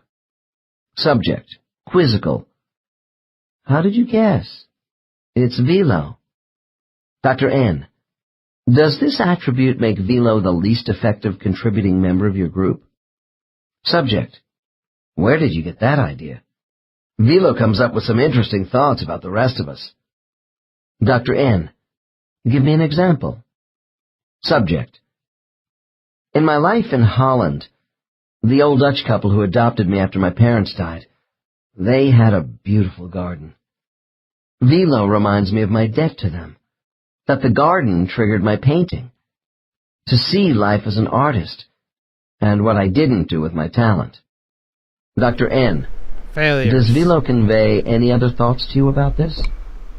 Subject, sadly, that I should have done less drinking and strutting around and painted more, that my art was reaching the point of touching people. Subject pulls his shoulders back. But I wasn't going to stay cooped up painting all the time. Dr. N, do you have respect for Velo's opinions? Subject, with a deep sigh. Yes, we know he is our conscience. Dr. N, so what do you say to him? Subject, I say, innkeeper, mind your own business. You were having fun, too. Oh. Dr. N, Uh-oh. Velo was an innkeeper? Subject, yes, in Holland. Engaged in a business for profit, I might add. Dr. N, do you feel this was wrong of Velo? Subject, contrite. Good question. No, not really.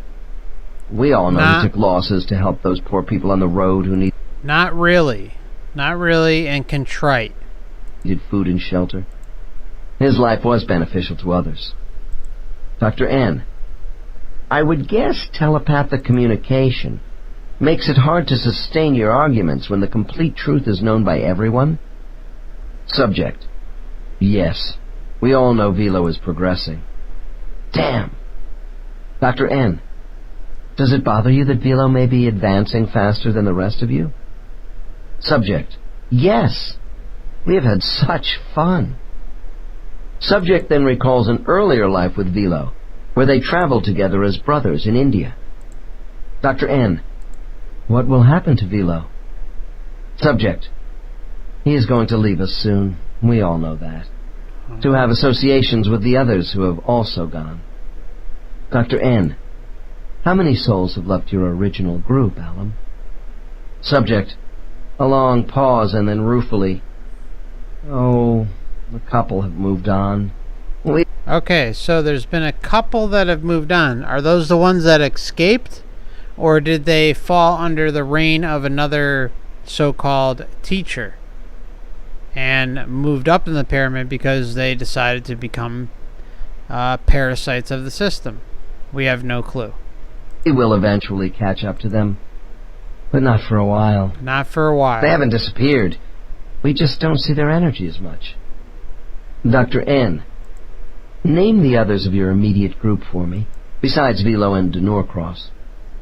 Subject, brightening. Dubry and Trinian. Now those two know how to have a good time. Dr. N, what is the most obvious identifying characteristic of your group? Subject, with relish. Adventure. Excitement. We have some real pioneer types around here. Subject rushes on happily. Dubry just came off a wild life as a sea captain. Norcross was a freewheeling trading merchant. We live life to its fullest because we are talented at taking what life has to offer. Dr. N, I'm hearing a lot of self-gratification here, Alum. Subject, defensively. And what's wrong with that? Our group is not made up of shrinking violets, you know. Wow, so you notice there's this kind of overtone that goes on that anytime something is questioned in a manner that is going to expose something, there's this pushback that goes on. That's something I noticed the first time I watched it. So I'm sorry, first time I listened to this book. I didn't actually I have a hard copy, but I actually listened to this exact recording. So just think about that. There's that. You'll probably see it. I mean, we have so much further to go in this series that seems to be a thing where anytime there's a little bit of pushback on something that seems important in our eyes, or from Michael Newton's eyes, there's like a hesitation. There's someone gets upset. Something happens where we're able to see that through what is being conveyed. So let's go on. Dr. N. What's the story on Trinian's last life? Subject. Reacts boisterously. He was a bishop. Can you believe it? What hypocrisy. Dr. N. In what way? Subject. What self-deception. Norcross, Dubry, and I tell Trinian his choice to be a churchman had nothing to do with goodness, charity, or spirituality. Dr. N. And what does Trinian's soul mentally project to you in self-defense? Subject. He tells us he gave solace to many people. Dr. N. What do you, Norcross, and Dubry tell him in response? Subject. That he is going soft. Norcross tells him that he wanted money, or otherwise he would have been a simple priest. Ah, that's telling him. And I'm saying the same thing. You can guess what Dubry thinks about all this. Dr. N. No, tell me. Subject. That Trinian picked a large city with a rich cathedral, spilling a ton of money into Trinian's fat pockets. Interesting. Dr. N. And what do you tell Trinian yourself? Subject. Oh, I'm attracted to the fancy robes he wore. Bright red, the finest of cloth. Bright red, the finest of cloths. And what do we hear constantly with these near-death experiences, and even with these, the life between lives, the pre-birth memories? We constantly are hearing about figures wearing robes. It's a overarching theme that continually presents itself and should be scrutinized because it's conveying something, in this case particularly a position of power. And red. Bishop's ring, which he loved, and all the gold and silver around. I also mention his desire to bask in adulation from his flock. Trinian can hide nothing from us. He wanted an easy, cushy life where he was well fed. Dr. N.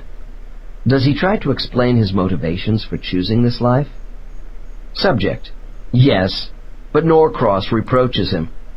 He confronts Trinian on seducing a young girl in the vestry. Jovially. Yes, it actually happened. So much for providing solace to parishioners. We know Trinian for who he really is. An outright rogue. Dr. N. Does Trinian offer any excuses to the group for his conduct? Subject. Subject becomes quieter. Oh, the usual. He got carried away with the girl's need for him. She had no family. He was lonely in his choice of a celibate church life. He says he was trying to get away from the customary lives we all choose by... Alright, I'm just going to rewind that just a little bit. I think it's worth hearing again. Just 30 seconds. He confronts Trinian on seducing a young girl in the vestry. Jovially. Yes, it actually happened. So much for providing solace to parishioners. We know Trinian for who he really is. An outright rogue. Dr. N. An outright rogue. A perceived rogue who is in the church. Interesting, isn't it? Does Trinian offer any excuses to the group for his conduct? Subject. Subject becomes quieter. Quieter. Oh, the usual. He got carried away with the girl's need for him. She had no family. He was lonely in his choice of a celibate church life. No family, was upset with the celibate lifestyle. Sounds like something familiar we've seen down here, right? Seems, in my estimation, it seems pretty much cut and dry. What do we see constantly with these priests or men and women of the cloth? They end up cracking and, being investigated for this, or there's some rumors about that. They're not allowed to have a wife, they're not allowed to have a husband, blah blah blah. And I find it interesting that this case, the soul got quiet when the important information started to, or the important questions started to be asked. He says he was trying to get away from the customary lives we all choose by going into the church. Oh. That he fell in love with the girl. Dr. N. Fair enough. And how do you, Norcross and Dubry, feel about Trinian now? Subject. Severely. We think he is trying to follow Velo as an advancing soul, but he failed. His pious intentions just didn't work for him. Dr. N. Alum, you sound rather cynical about Trinian's attempts to improve himself and make changes. Tell me honestly, how do you feel about Trinian? Subject. Oh, we are just teasing him. After all... Dr. N. Your amusement sounds as if you are scornful over what may have been Trinian's good intentions. Good question. Subject. Sadly. You're right. And we all know that. But, you see, Norcross, Dubry, and I, well, we don't want to lose him from the group, too. Dr. N. What does Velo say about Trinian?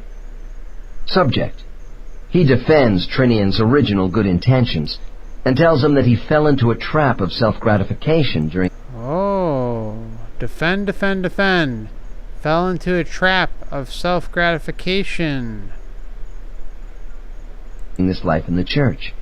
Trinian wants too much admiration and attention. Dr. N. Forgive me. I think it's because the rules don't really apply as much, right? For this one.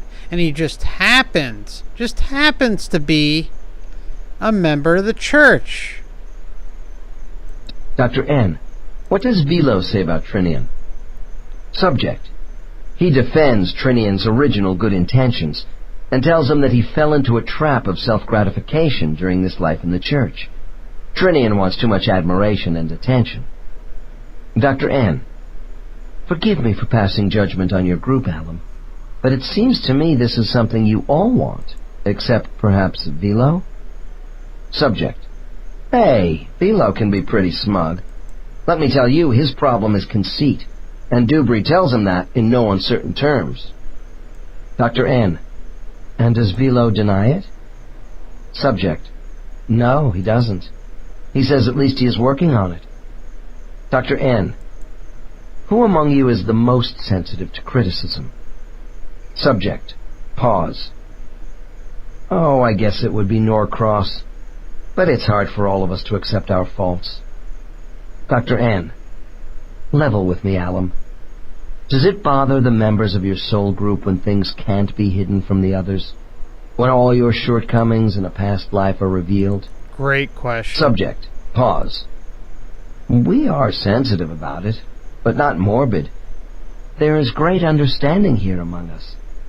I wanted to give artistic pleasure to people and grow through the meaning of art. It's like when you hear the question that Dr. Newton posed, you have to ask yourself, again, we're not babies here. The question isn't pertaining to artwork or that type of thing. It's more about the darker stuff, like whatever, murder, assault, rape, etc. Things like that where, but we understand it, we don't judge, or whatever the heck the narrative is. Come on. Again, everything that is normalized down here is insane. Alright? And again, we're supposed to be the crazy ones out here.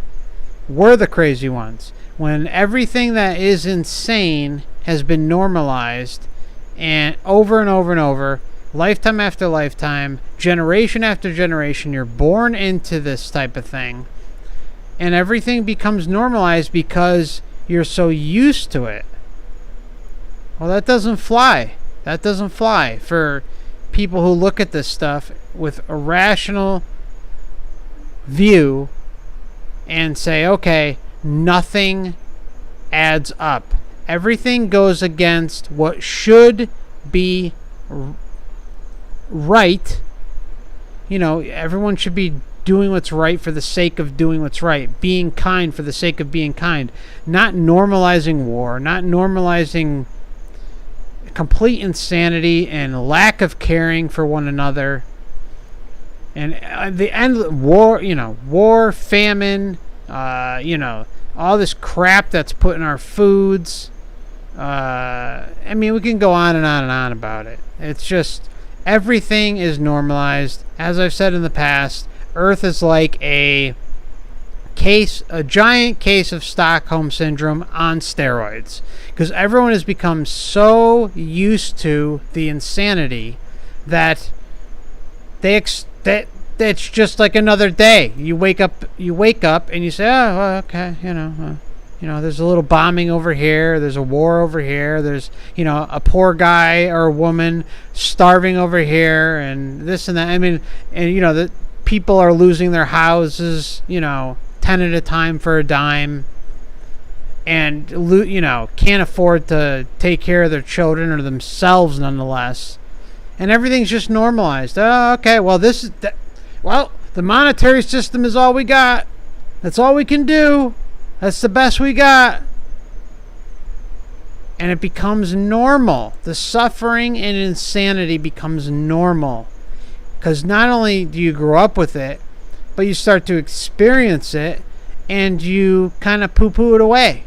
You put it to the side and you say to yourself, well, okay, well, everyone else is kind of in the same boat I am. I look at the news, I look at this, I look at that. I hear these stories from my friends and loved ones, and, their stories don't seem so hot. They're seeing a lot of the same thing I am. Well, let's just chalk it up. The world's like this, and that's what we got to deal with. No. Those days are over. With me. And I know with a lot of you. The days of normalizing this crap is over. Let's call this place out for what it is and stop sugarcoating all this bullshit. It's enough. So, what did I do? I ran around the Amsterdam canals a lot at night and got caught up in the fun and games. Oh, the fun and My games of original Amsterdam. purpose was pushed aside. Dr. N, if you admit all this to the group, what kind of feedback do you get? For example, Congratulations. how do you and Norcross regard each other? Subject. Norcross often points out I hate to take responsibility for myself and others. With Norcross, it's wealth. He loves power. Guilt trips. But we are both selfish. Except that I am more vain. Neither of us gets many gold stars. Dr. N. Gold How stars. does Dubry fit into your group with his faults? Subject. He enjoys controlling others by leadership. He is a natural leader, more than the rest of us. He was a sea captain, a pirate, one tough individual. You wouldn't want to cross him. Dr. N. Was he cruel? Subject. No, just hard. He was respected as a captain. Dubry was merciless against his opponents in sea battles, but he took care of his own men. Dr. N. You have told me that Velo assisted people who were in need on the road, but you haven't said much about the positive side of your lives. Is anyone in your group given any gold stars for unselfish acts? Subject. Intently. There is something else about Dubry. Dr. N.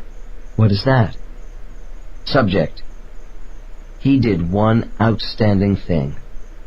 Once, during heavy seas, a sailor fell off the mast into the ocean and was drowning. Dubry tied a line around his waist and dove off the deck. He risked his life and saved a shipmate. Oh. Dr. N, Ooh. when this incident is discussed in your group, how do you all respond to Dubry? Nice. Subject: we praise him for what he did with admiration in our minds. We came to the same conclusion that none of us could match this single act of courage in our last lives.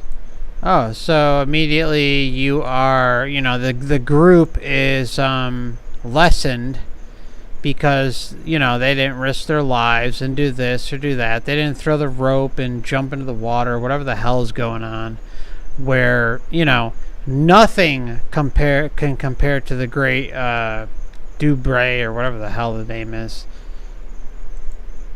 Dr. N, I see.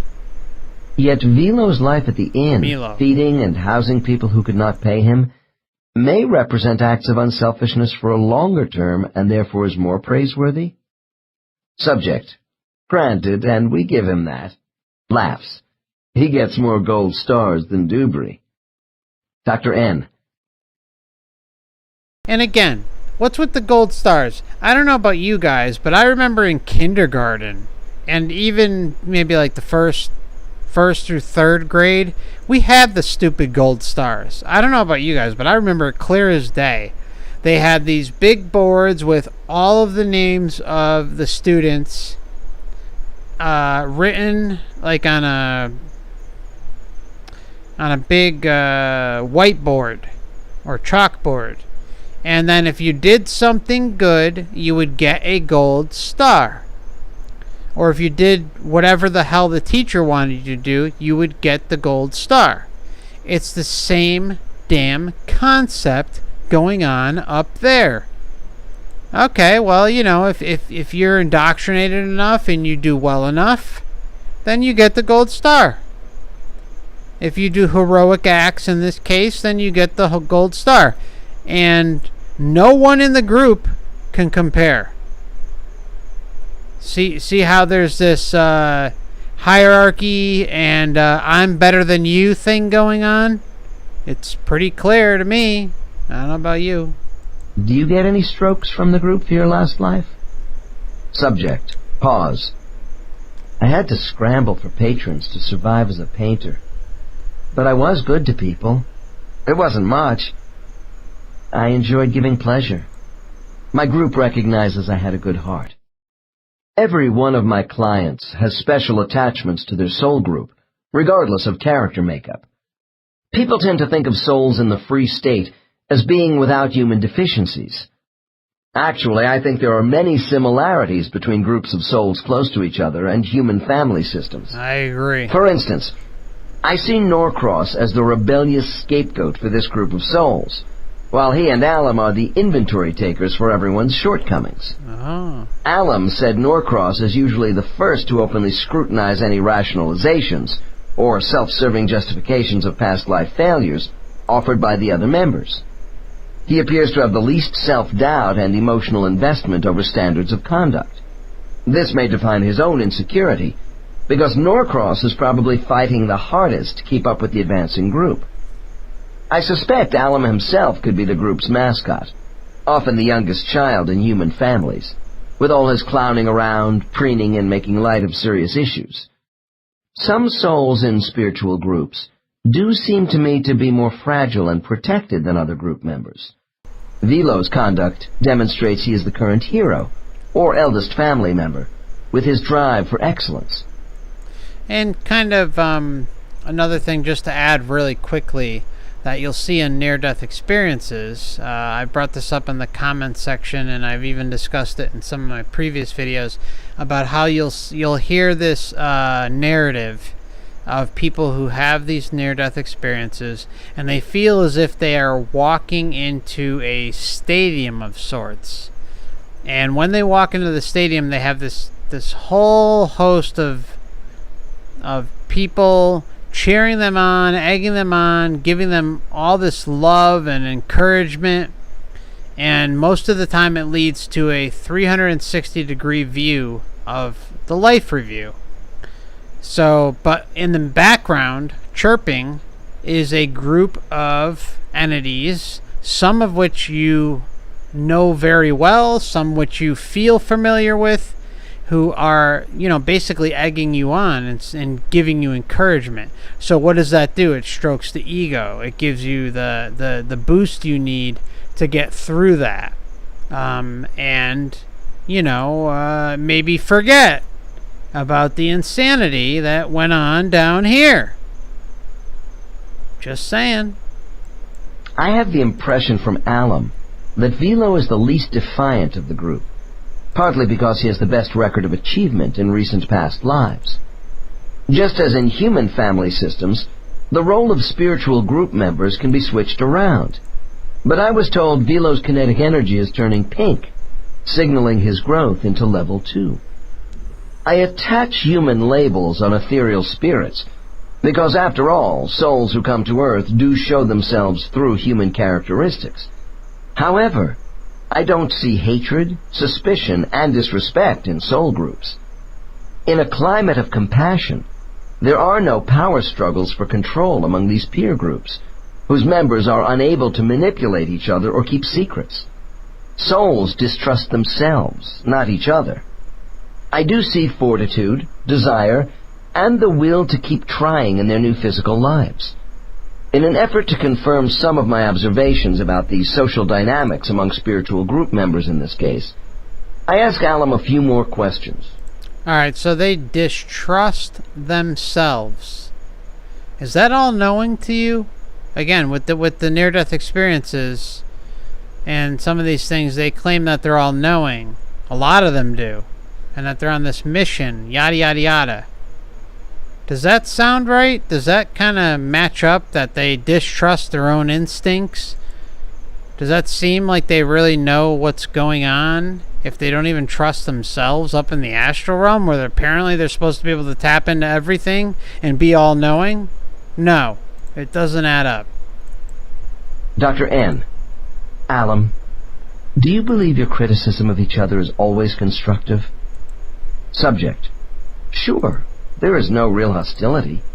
We have fun at each other's expense, I admit that. But it's just a form of acknowledgement of who we really are and where we should be going. Sure. Where Dr. should N, you be going? Is any member of your soul group ever made to feel shame or guilt about a past life? Subject. Those are human weapons and too narrow for what we feel. Human weapons and too narrow. Dr. N. Well, let me approach your feelings as a soul in another way. Do you feel safer getting feedback from one of your group members more than another? Subject. No, I don't. We all respect each other immensely. The greatest criticism comes from within ourselves. Dr. N. Do you have any regrets for your conduct in any past life? Subject. Long pause. Yes. I feel sorry if I've hurt someone, and then have everyone here know all about my mistakes. But we learn. Dr. N. And what do you do about this knowledge? Subject. Talk among ourselves, and try to make amends the next time. Dr. N.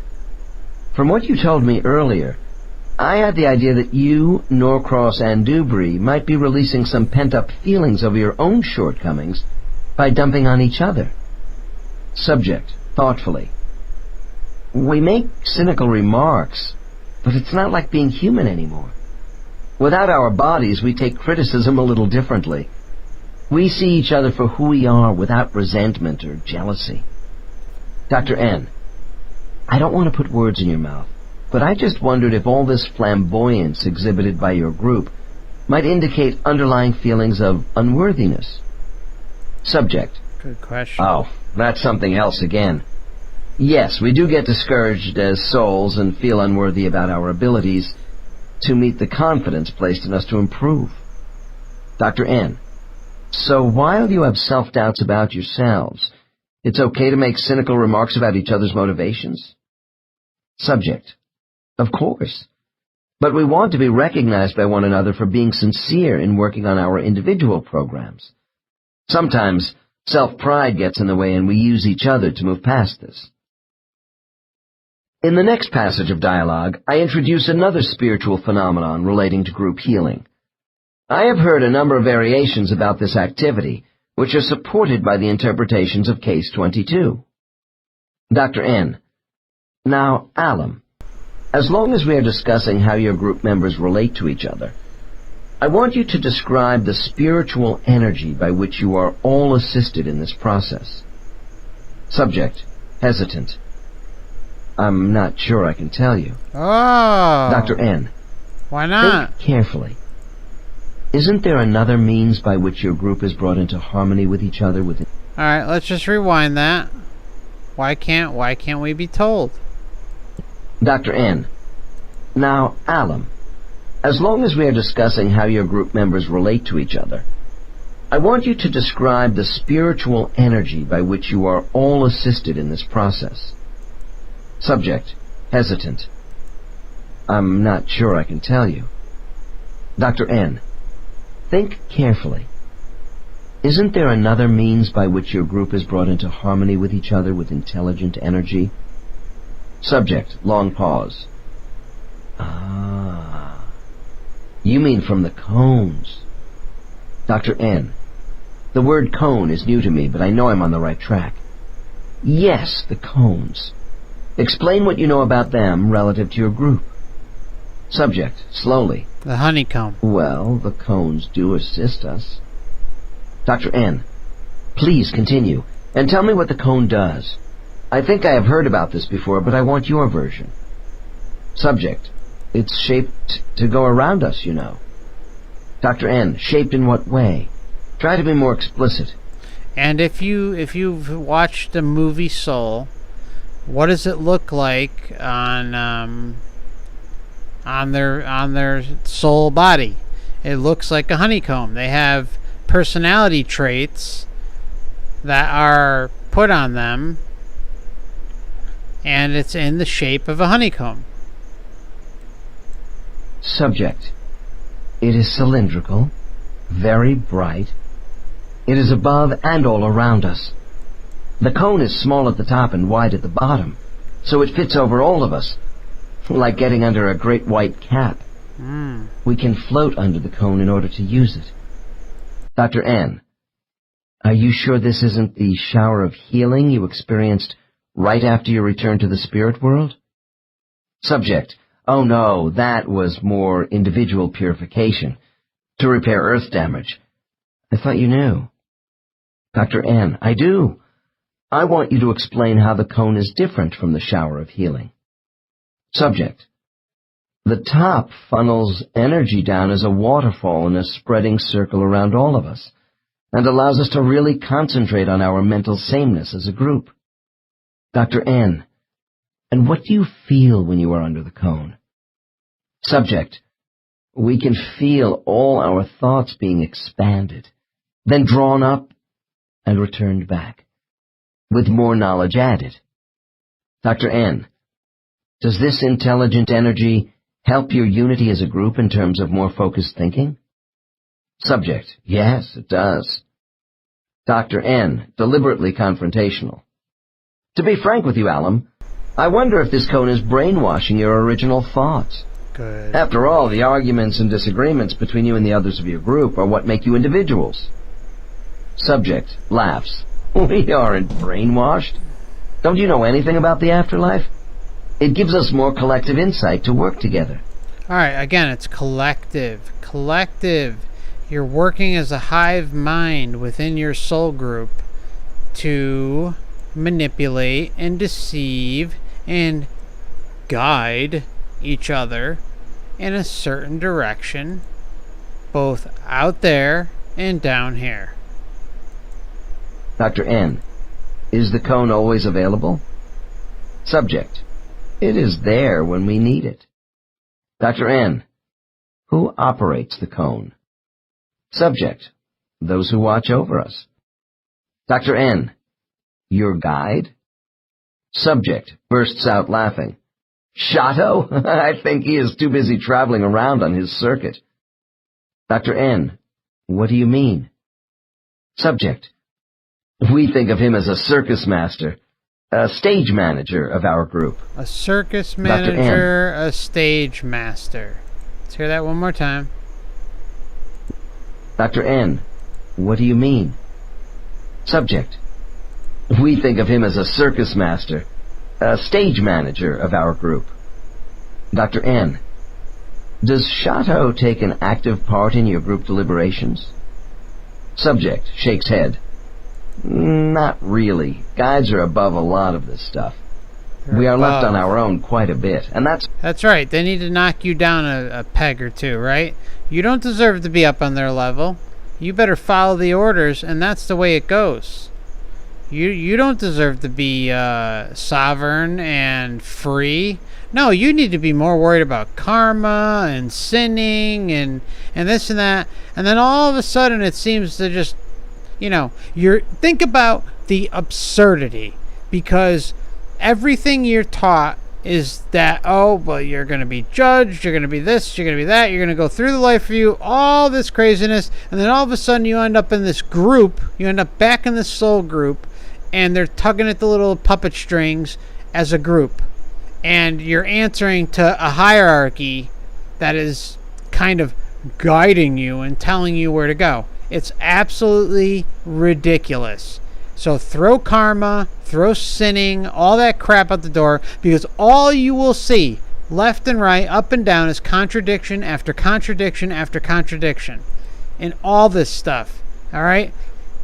But the key thing is being able to decipher the contradictions and know that they're happening. Because what's going on down here? We're being manipulated, we're being deceived, we're being messed with constantly. All right? We're trying to be pushed in certain directions every single day of our lives, from the moment we are born to the day that we die. And unless you figure it out at some point, that's like pretty much the narrative and way that things work down here, you're screwed. So get all that other crap out of your head about karma and answering to this one or that one, and that you've got to carry this burden with you and this and that, because everything that you hear is a contradiction. It's not all lies. It's not all lies. The systems set in place down here to make you feel guilty are there for a reason.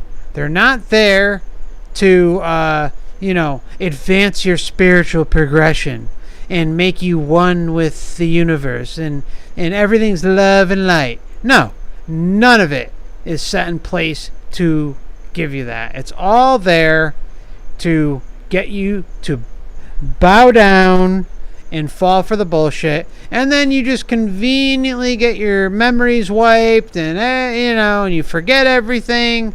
You see how there's there's more than two, but you see the main two things that are going on here that divide everything.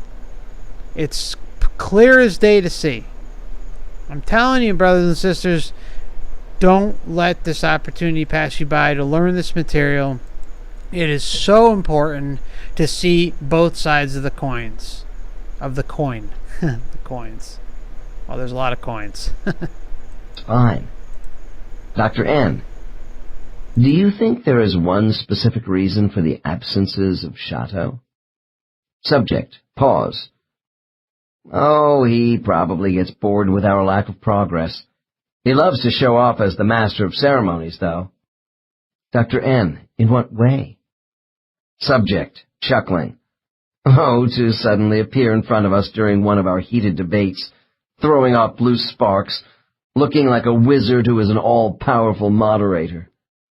Dr. N. A wizard who is an all-powerful moderator. Subject, still laughing.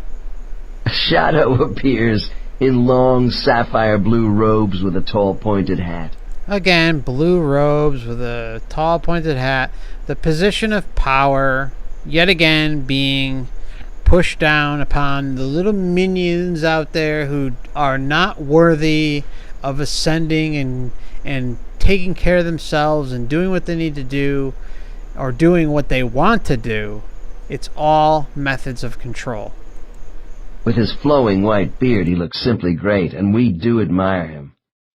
Dr. N, I get the picture of a spiritual Merlin. Subject, an Oriental Merlin, if you will. Very inscrutable sometimes. He loves making a grand entrance in full costume, especially when we are about to choose another life. He knows how much we appreciate his act. Dr. N, with all this stage management, I am curious if Shato has much emotional connection to your group as a serious guide. Subject, scoffing at me. Listen, he knows we are a wild bunch, and he plays to that as a nonconformist himself. But he is also very wise. Dr. N, is Shato indulgent with your group? He doesn't seem to limit your extravagance very much. Subject, Shato gets results from us because he is not heavy-handed or preachy. That wouldn't sit well with our people. We respect him. Dr. N, do you see Shato as a consultant who comes only once in a while to observe, or as an active supervisor? Subject, he will pop in unannounced to set up a problem for our discussions. Then he leaves, coming back later to listen to how we might solve certain things. Set up a problem. Dr. N, give me an example of a major problem with your group. Subject, pause. Shato knows we identify too much as actors playing parts on Earth. Actors. He hits on superficiality. He is trying to get us to cast ourselves from the inside out, rather than the reverse. Dr. N, so Shato's instruction is serious, but he knows you all like to have fun along the way? Subject, Yeah, that's why Shato is with us, I think. He knows we waste opportunities. He assists us in interpreting the predicaments we get into in order to get the best out of us. Dr. N, from what you have told me, I have the impression that your spiritual group is run as a kind of workshop directed by your guide. Subject, yes. He builds up our morale and keeps us going. It's a learning experience, a quote-unquote learning experience of love and light down here, and it's a learning experience in a classroom up there. Just it's the same thing over and over, and the only way to get out is to learn your way out. Unlike educational classrooms or therapy groups on Earth, I have learned teacher counselors in the spirit world are not confined as group activity leaders on a continuous basis. Although Shato and his students are a colorful family of souls, there is much here that is typical of all cluster groups. A guide's leadership is more parental than dictatorial. In this case, Shato is a directive counselor while not being possessive, nor does he pose a threat to the group. There is a warm acceptance of these young souls by this empathic guide, who seems to cater to their masculine inclinations.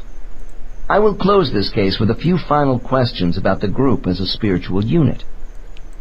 Is it just me, or does everything he just said seem to go against what he just said? I mean, it falls back again into none of it. I mean, it lines up with what's going on down here in so many ways, and we're led to believe that it's not going on up there, and that there's some, grand explanation for it that's of a noble purpose. I don't think so. Dr. N, why is your group so male-oriented on Earth? Subject, Earth is an action planet which rewards physical exertion. We are inclined to male roles so we can grab hold and mold events. And what does that do? That exerts energy, right? We exert energy, and there is a reward for that, at least according to the soul group. And what have we learned about Earth? Earth is what have we learned about our bodies, I should say, about us, our existence? It's all about energy extraction, aka loosh, as coined by Robert Monroe and his trilogy of books. Lines right up. It's the way I see it. Oriented on Earth. I will close this case with a few final questions about the group as a spiritual unit. Dr. N, why is your group so male-oriented on Earth? Subject, Earth is an action planet which rewards physical exertion. Rewards. We are inclined to male roles so we can grab hold and mold events, to dominate our surroundings, to be recognized. Dominate our surroundings and be recognized. Sounds like a lot of ego trip going on right there. Doesn't seem like much of a school lesson. It seems like, you exert energy and you feed the ego, you get rewarded. What do these corporate clowns and these government clowns get? They get rewarded for doing just that. Dr. N, women are also influential in society. How can your group hope to progress without more experience in female roles? Subject: we know this, but we have such a fierce desire to be independent. In fact, we often expend too much energy for too little return. But the female aspects don't interest us as much right now. Dr. N, if you have no female counterparts in your immediate group, where do you go for those entities to complement your lives on Earth? Subject: nearby there are some who relate better to female roles. I get along with Josie. She has been with me in some of my lives. Trinian is attached to Nyala. And there are others.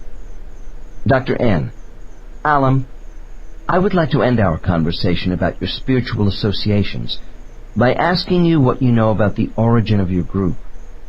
Subject: long pause. I can't tell you. We just came together at one time.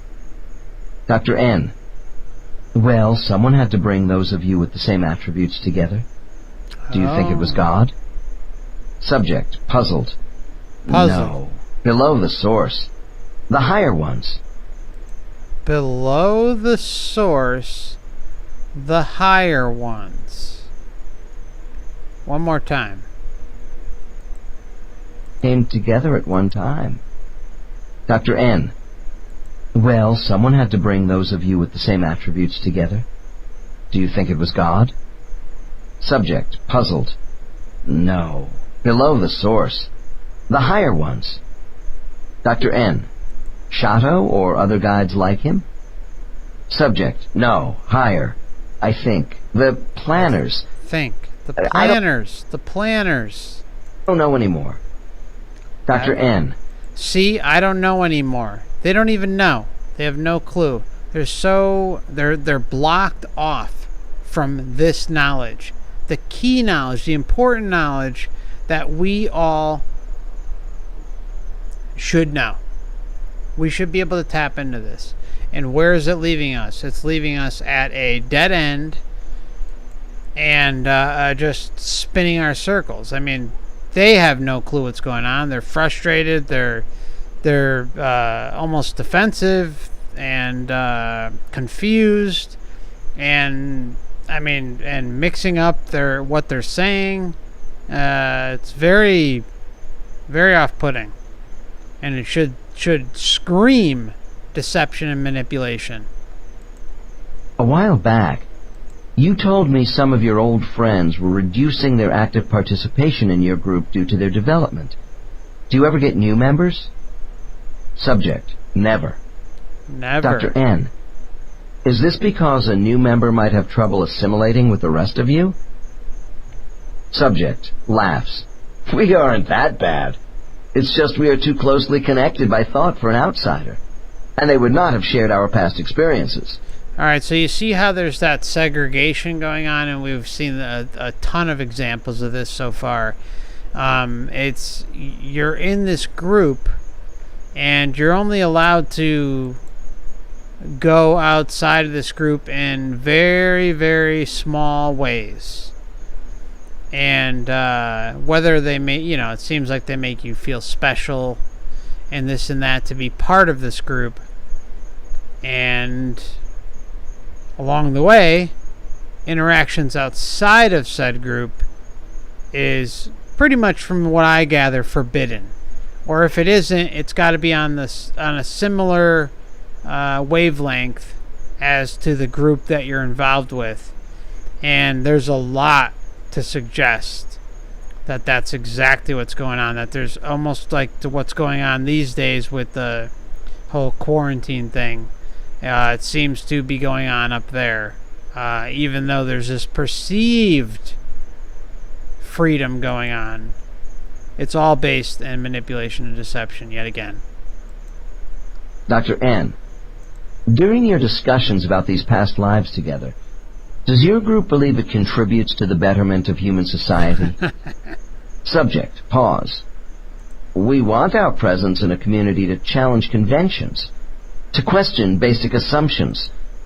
I think we bring nerve into our physical lives. Nerve. And laughter, too. Dr. N, and when your spiritual group has finished discussing what is necessary to further your aims, do you look forward to a new life? Subject, zestfully. Yes, Oh, yeah. Exactly, Every time I leave Deborah. for a new role on Earth, I say goodbye with, "See you all back here, AD," after death. Yay, sounds awesome, yay. This case is an example of like-minded souls with ego-inflating needs who support and validate each other's feelings and attitudes. Whoa, that's a truth bomb right there. Ego-inflating attitudes, feeding off each other and helping each other to fulfill those ego needs and pathways. Herein lies the key to understanding the formation of soul groups.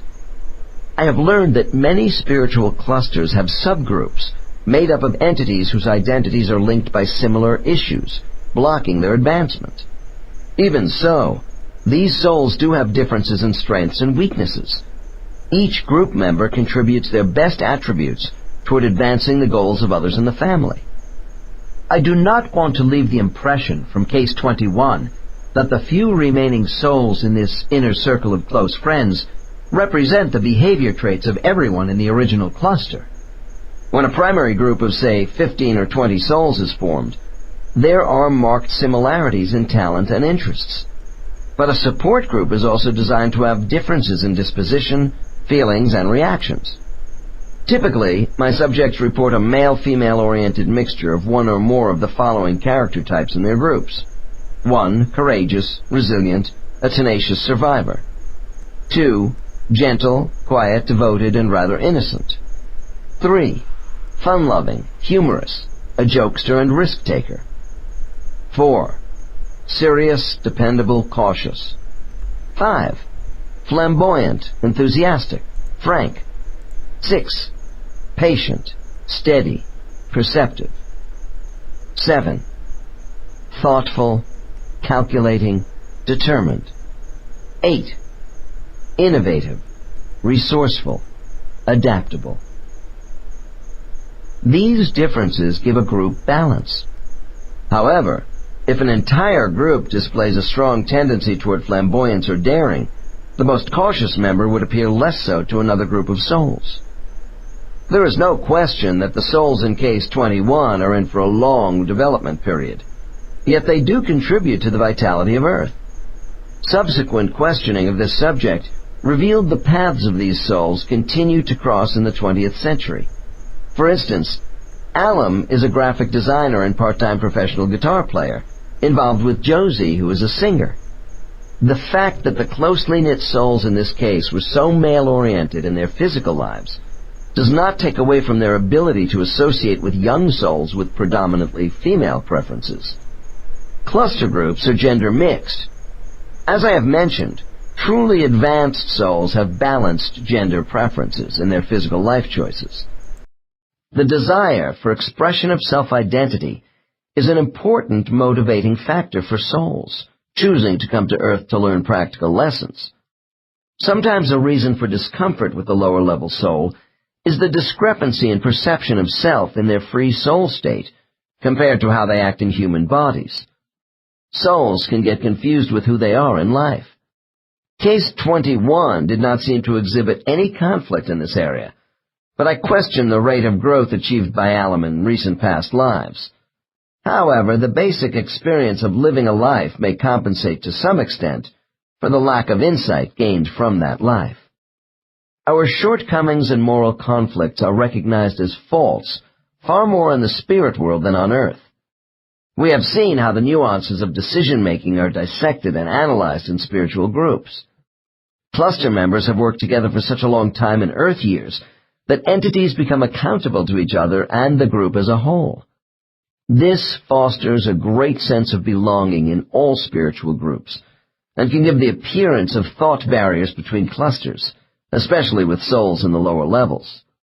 Nevertheless, while rejection and loneliness is part of every soul's life in human form, in the spirit world our individual ego identity is constantly enhanced by warm peer group socialization.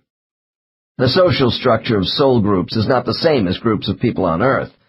Although there is some evidence of paired friendships, I don't hear about cliques, stars of attraction, or isolated souls within clusters. I am told souls do spend time alone in the silence of personal reflection when attached to a group. Souls are intimate entities in their family relationships on Earth, and engagement in group community life in the spirit world. And yet, souls do learn much from solitude. I understand from my white light subjects that souls at the beginning levels are frequently separated from their groups to individually work on simple energy projects. One rather young soul recalled being alone in an enclosure, trying to put together a moving puzzle of dissembled geometric shapes of cylinders, spheres, cubes, and squares with self-produced energy. All right, It was described as being multi-dimensional, colorful, and holographic. Alright, so again, here we go. We're talking about the Hollowverse. There's a truth bomb. There's a lot of truth bombs that were just talked. We're talking about geometric patterns, and we're talking about a Hollowverse. Because that's what we live in. We live in a Hollowverse. Our bodies, this is the way I perceive it. Our bodies are the avatar, the mechanism to create the material world around us. Think of it as a rendering tool. Our bodies act as a renderer.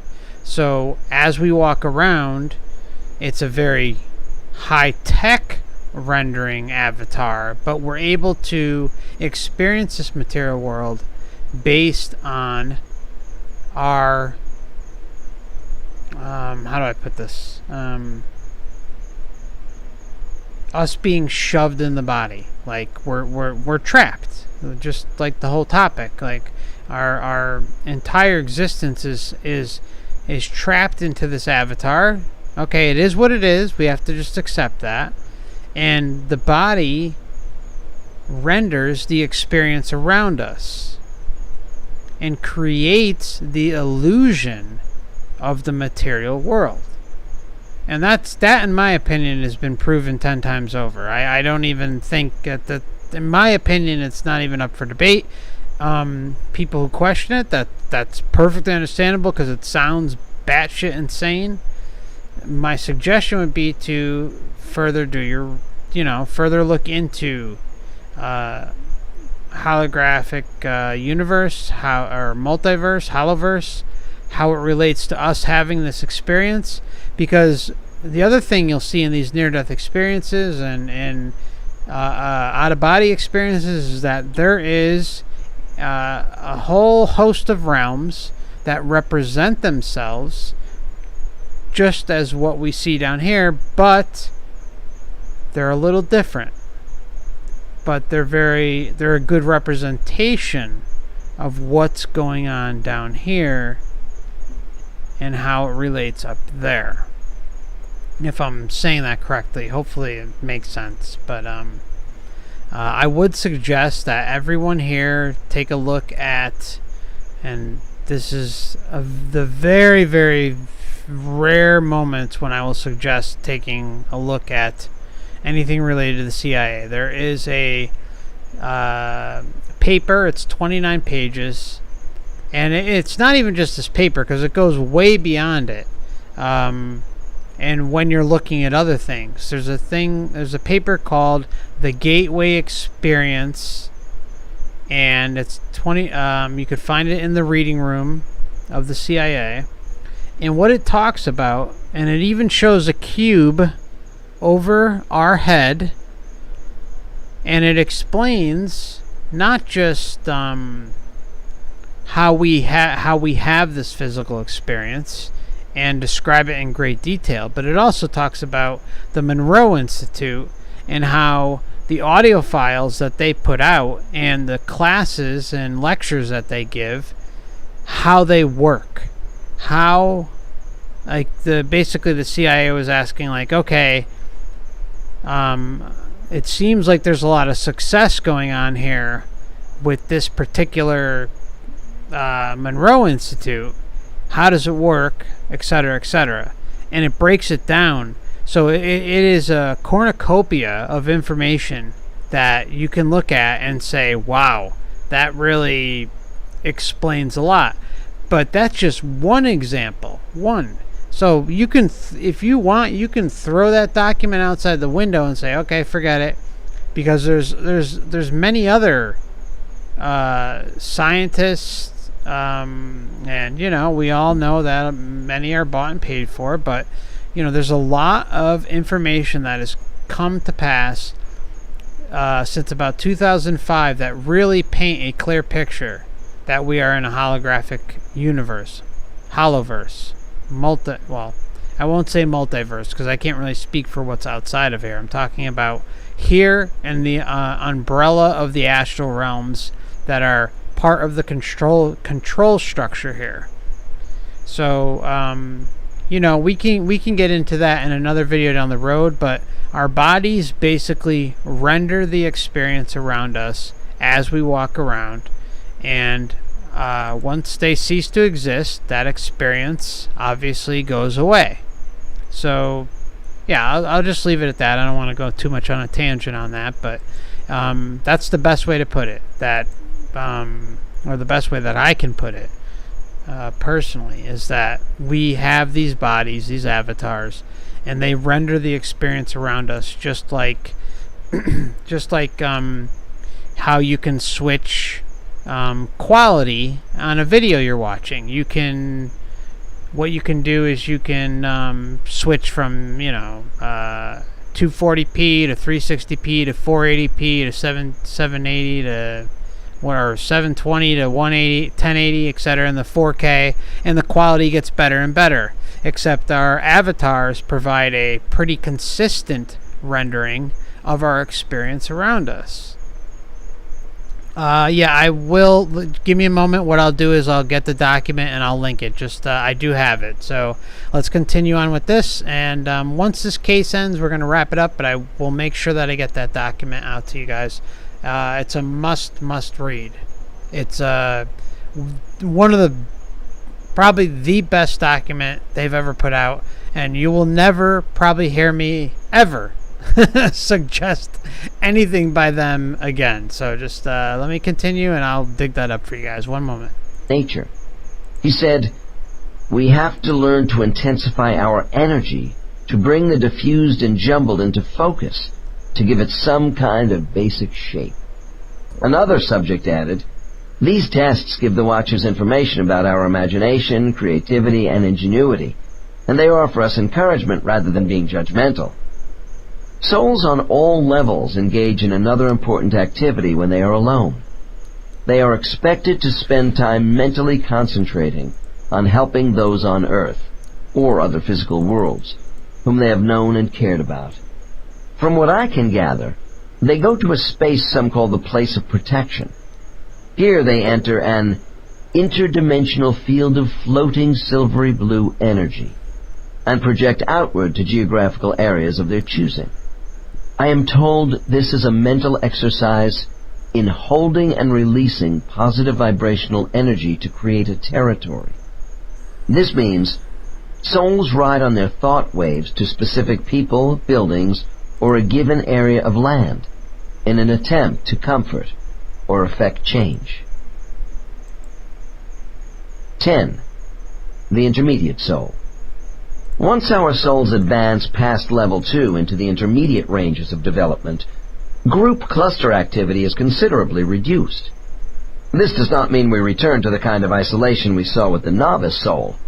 Souls evolving into the middle development levels have less association with primary groups because they have acquired the maturity and experience for operating more independently. These souls are also reducing the number of their incarnations. Within levels 3 and 4, we are at last ready for more serious responsibilities. The relationship we have with our guides now changes from teacher-student to one of colleagues working together. Since our old guides have acquired new student groups, it is now our turn to develop teaching skills which will eventually qualify us for the responsibilities of being a guide to someone else. I have said the transitional stages of levels 2 and 4 are particularly difficult for me in pinpointing a soul's development. For instance, some level 4 souls begin targeting themselves toward primary cluster teacher training while still in level 3, while other subjects who are clearly level 4s find they are unsuited to be effective guides. Despite their high standards of morality and conduct, entities who have reached the intermediate levels of maturity are modest about their achievements. Naturally, each case is different, but I notice more composure with clients in this stage and above. I see trust rather than suspicion toward the motives of others on both a conscious and subconscious level. These people demonstrate a forward-looking attitude of faith and confidence for the future of humanity, which encourages those around them. My questions to the more mature soul are directed to esoteric ideas of purpose and creation. I admit to taking advantage of the higher knowledge possessed by these souls for the sort of spiritual information others lack. There have been clients who have told me they felt I pushed them rather hard in drawing out their spiritual memories, and I know they are right. The more advanced souls of this world possess remarkable comprehension of a universal life plan. I want to learn as much as possible from them. My next case falls into the upper portion of level 3 development, radiating a yellow energy devoid of any reddish tones. This client was a small, nondescript man, nearly 50 years old. His demeanor was quietly courteous towards me when we met, and I thought him a trifle solemn. I felt his unassuming detachment was somewhat studied, almost as a cover for stronger emotions.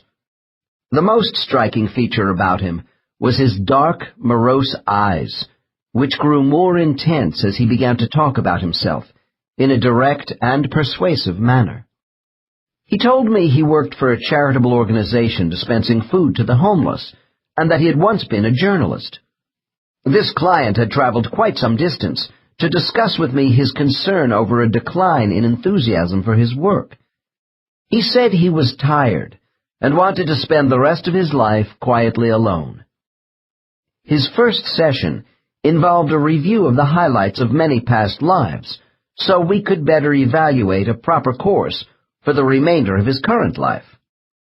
I began by regressing the subject rapidly through a series of early lives, starting from his first life as a Cro-Magnon man in a Stone Age culture some 30,000 years ago.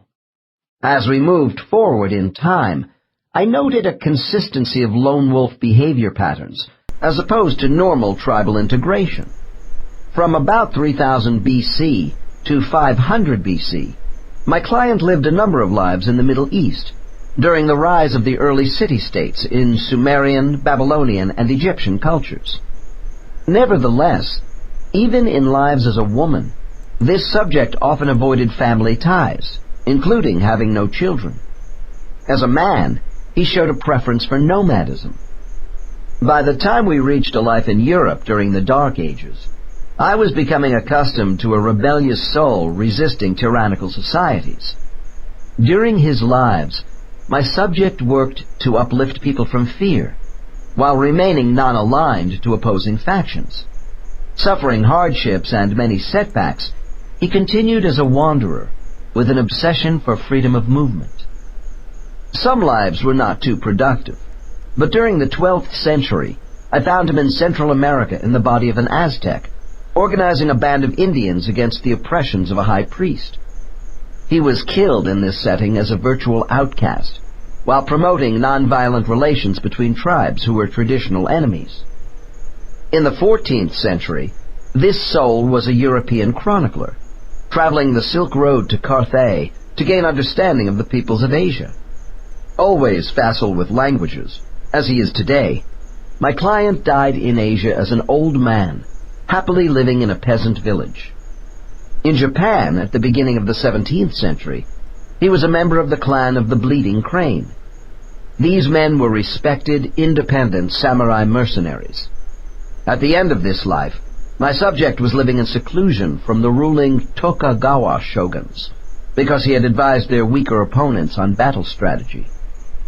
Frequently the outsider, always an explorer searching for truth across many lands, this soul continued to seek a rational meaning to life while giving aid to those he met along the way. I was surprised when he popped up as the wife of an American farmer on the frontier in the 19th century. The farmer died soon after their marriage. I learned my subject had deliberately incarnated to be a widow with children, tied to a piece of property, as an exercise in the loss of mobility. When this part of his session ended, I knew I was working with a more advanced, older soul, even though he had a great many lives we did not review. Since this soul is approaching level 4, I would not have been surprised if his first appearance on Earth had gone back 70,000 years rather than half that amount of time. However, as I have mentioned, it is not an absolute prerequisite that souls have hundreds of physical lives in order to advance. I once had a client who entered into a level 3 state of awareness after only 4,000 years. An outstanding performance. I talked to my client about his current life and his customary methods of learning in previous lives. He explained he had never been married, and that social non-alignments worked best for him. I suggested a few alternatives for his consideration. Primarily, I felt his lack of intimacy with people in too many lives was obstructing his progress. When this session ended, he was anxious that we explore his mind further for perceptions about the spirit world in another session. Upon his arrival the next day, I placed him in a superconscious state, and we went back to work. Case 22. Okay. Dr. N. By what name?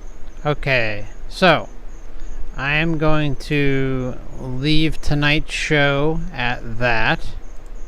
So we will pick up on 22 when we revisit. Let me just mark this here. Okay. Alright, and I will work also on getting timestamps up sometime tomorrow. And what we'll do is we'll pick up on the rest of it this coming weekend. Possibly tomorrow, if not definitely by Saturday. For anyone who is new or anyone who hasn't checked out Odyssey, I highly recommend it. It's a video streaming site. I am going to be doing exclusive live streams over there, and even at least a few, once I get it figured out how the live streams work and make sure the quality is okay over there, I do plan on doing part of this series over there, because I think it's important that we are using other platforms. I'm not relying on this one 100%. I've seen many close people to me lose their accounts and this and that. And although I am kind of going in this different direction recently and not covering the more sensitive topics, this is one that really should be the king of all sensitive topics. But it, I don't know, so I just suggest checking out Odyssey. I really do. I think it's the future, at least from what I can tell. Like, I've always made it a point not to push this or push that. The only thing I've really pushed are my backup channels and my Twitter, just so we have a way to communicate and stay in touch. Oh yeah, it just popped up in the Streamlabs. I'll pop it up one more time here. If you use this link for Odyssey, if you check it out and you like what you see, if you use it, you'll get some free crypto. It's library crypto. It comes with using that link. And what it also does is it helps get my videos over on their platform a little more, it gets into more people's feeds. It's basically a form of free advertising over there. It doesn't cost anything. So if you want, check it out, see if you like it. Sign up. If you use that link, it helps me, it helps you. and it helps promote the channel in a way on another platform, and there is no censorship from everything I can tell. Now, could that change down the road? Of course. But so far, it seems like the way they have it set up is that it really shouldn't be that way. But, I don't trust anything. So, make of it what you will. As of right now, I waited a few years before I even started talking about Odyssey because I wanted to see a library and see how it all panned out. And it seems like they're really putting in an effort to allow people like us a voice with zero restrictions over there. So again, feel free to check it out. I also have a Twitter, 2 YouTube backup channels if you're new. Feel free to sub and bell them both. I don't even post anything on those channels. They're strictly there as a backup as of now, and will remain that way until I'm required to use them, and hopefully that day will never come, but I still want to have the option there just in case. And if you enjoyed this video and gain something from it, feel free to hit the like button if you'd like, and share it with your fellow brothers and sisters who are kind of in the know about something, being wrong here. And I also am trying to encourage everyone here to do their own videos, their own blogs, their own Facebook posts, their own Twitter posts, yada, yada, yada, about what they feel is going on. I just think the most important thing that we can do is make sure everything is rooted in sovereignty and withdrawing consent from this entire place. I think if it's anything but that, you're doing a disservice to others. That's my opinion. Okay, but I can't tell you how many channels I've run across that cover this topic, that will say, you need to do this, you need to do that, you need to be at this angle, you need to do this and that and this and that, on and on and on, telling you what to do. And that's where I draw the line. I have a problem with that, and I'm not going to push material or people on this channel who are telling others what to do, because that goes against everything I personally stand for. And I'm not some high and almighty thing. If I was some high and almighty leader or this or that, I would be saying, okay, well, you're going to go in between the net, you're going to go to the golden light, you're going to listen to this guru, you're going to listen to this one, this and that, blah, blah, blah, blah. If they're not preaching sovereignty and liberation, you're not going to hear it from out of my mouth. That's the bottom line about where I stand with all of this.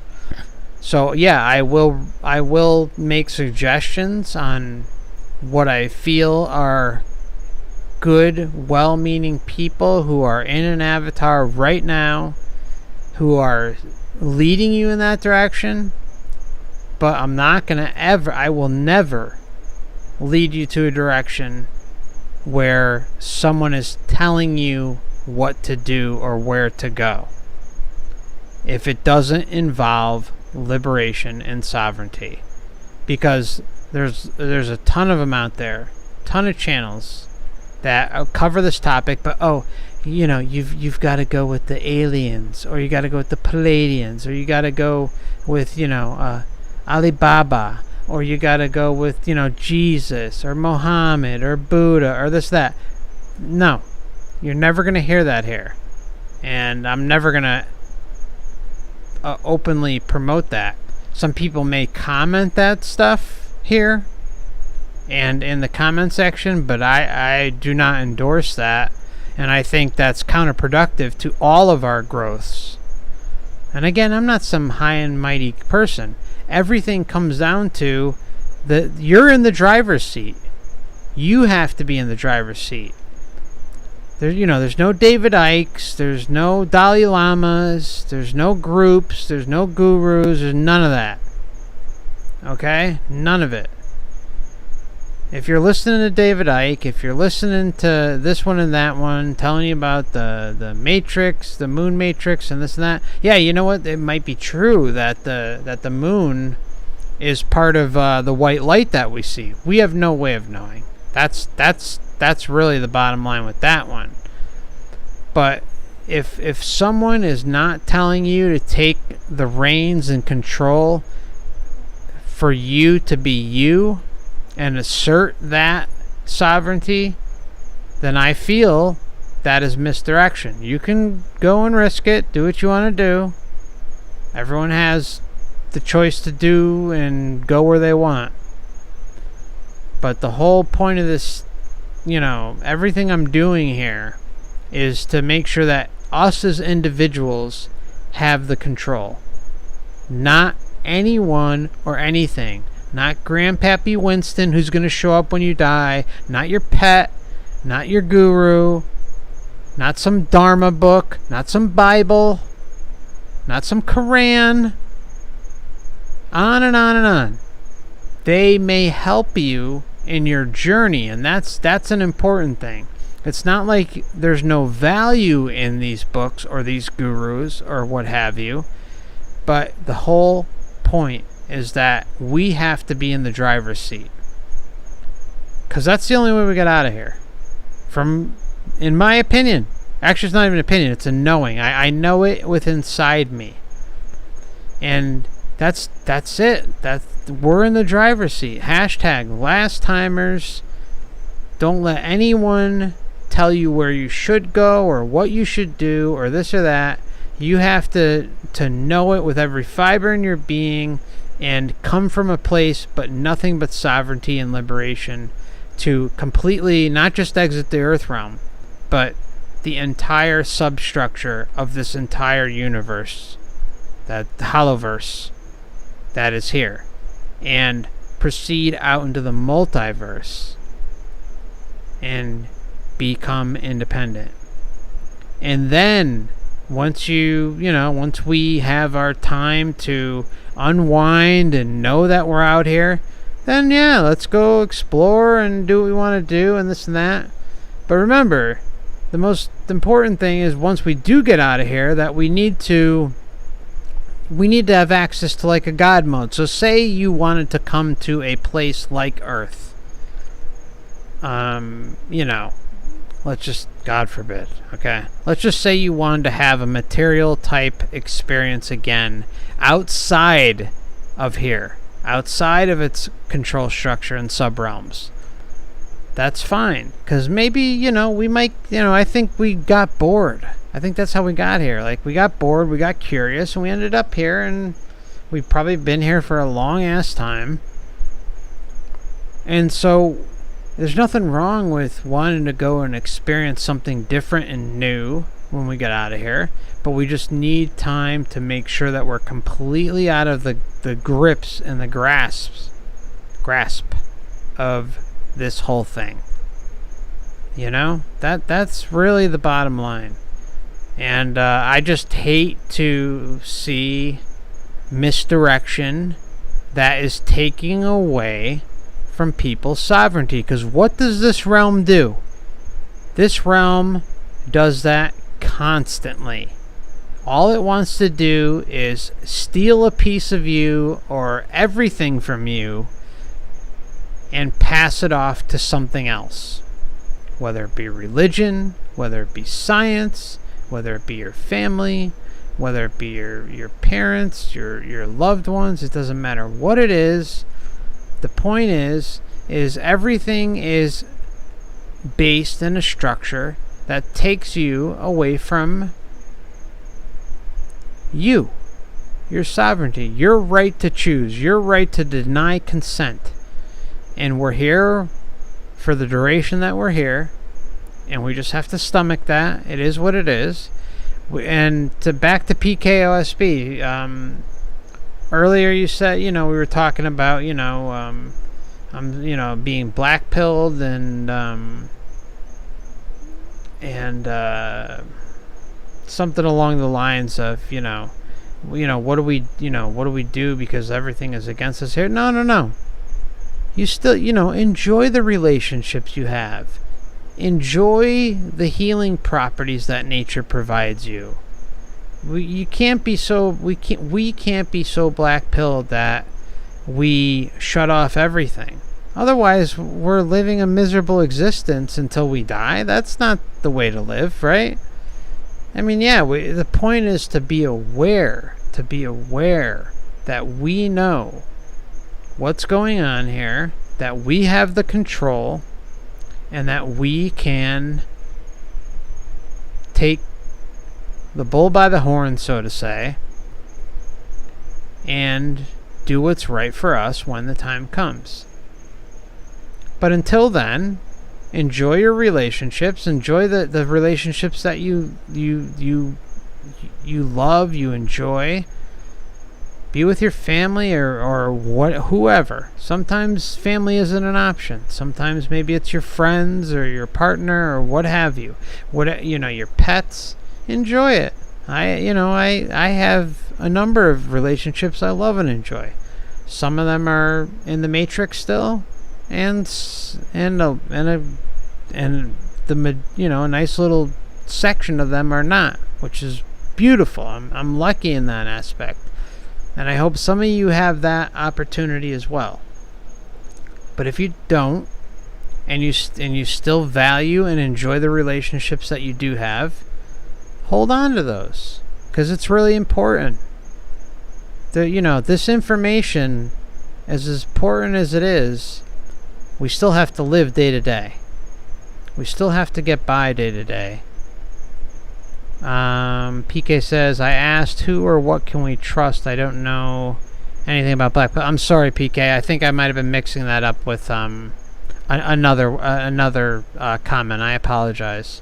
Sorry for mixing that up. So yeah, you're asking, who or what can we trust? I think I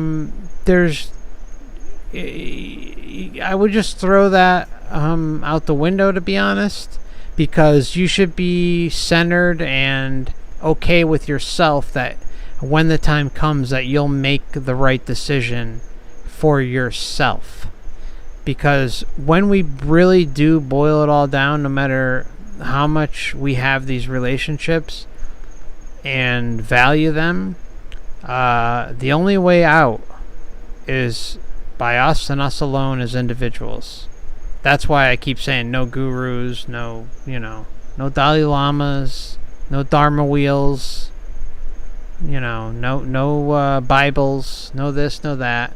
They are good tools depending on where you are in your journey to help you progress and get you to the point of realizing the reincarnation soul trap, because it really does require, at least for me, this is strictly, my journey. It took me looking at all sorts of different things to come and, because you really need that worldview and your life experience compounded on top of looking at all of the crazy stuff that you end up figuring out. Okay, I was lied to here, I was lied to there, I was deceived here, endlessly, everything's inverted, blah, blah, blah. When you start to figure all that stuff out, I mean, it really creates a big picture, because you can't just come in. I mean, at least in my opinion, maybe people can and figure it out, but I don't think you could just come in, flying in, right into the Matrix reincarnation soul trap and say, oh, well, that's it. This is truth. I think you really need to combine life experience and looking into all the other things as it pertains to this existence, which include conspiracies in a major way, and then you kind of have that inner knowing that just comes along with it.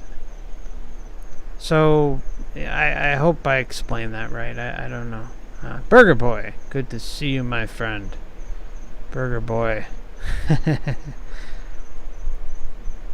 Okay, let's see. So, yeah, PK, I hope I'm sorry for mixing it up. I hope I explained it a little better there. Let's see. PK, that's your daughter was listening earlier. They're at the same stage. That is a blessing. That really is. You should cherish that relationship. It is. I'm extremely lucky that I have a partner who understands this. I've even gotten my mother on board to some degree on it. I think she still needs some work on it, but she says she sees it too. And I've been, relentlessly, she's open-minded to it. See, the problem, the what's really difficult is when you have close family, friends, partners, etc., who are not receptive at all. Like, I have a very, very close friend of mine, one of my last Matrix friends, who I love and adore. She's just a beautiful, beautiful human being, and I love her to death. And she just, she's the type that right now she's watching the news. She watches the local news, and then she watches the national news every single night. She buys into everything, hook, line, and sinker.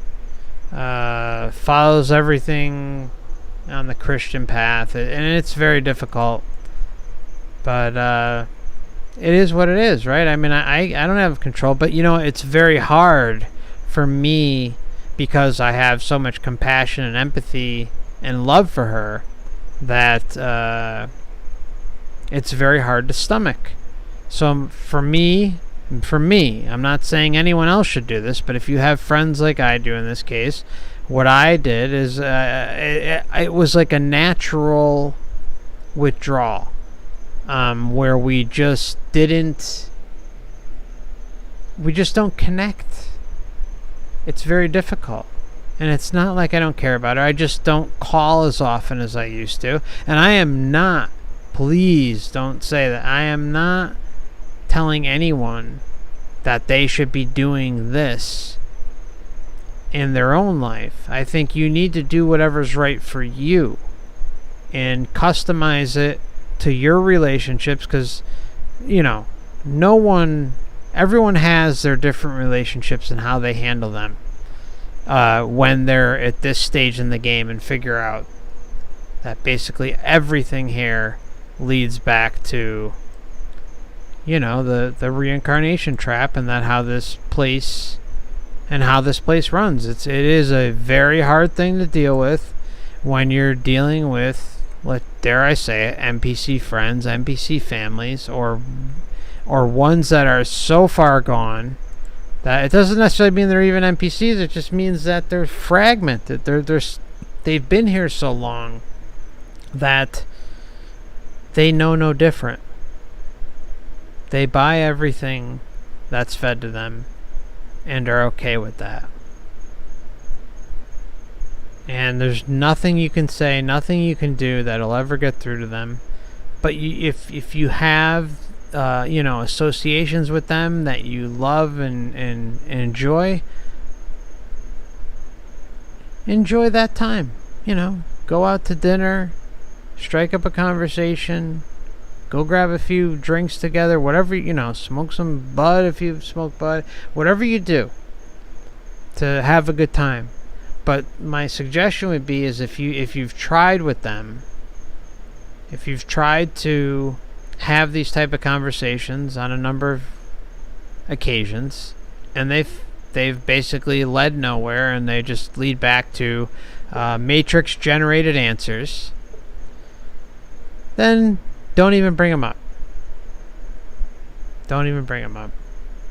Enjoy the time that you have with them in the moment, and let all that go. It's not easy, but that's the best way to handle it. That's the only way I've handled it. And again, everyone has to do what they need to do for themselves, but that's the best way I've handled it all. So take everything with a grain of salt. Okay. Burger Boy says, well, I just wanted to be good to folks and talk about burgers. Maybe that's simple, but I had a brain thing, and now my thoughts tend toward the minimal. Okay. I like Burger Boy. He traverses other areas of YouTube that I traverse, and we have good laughs together. He's a good buddy.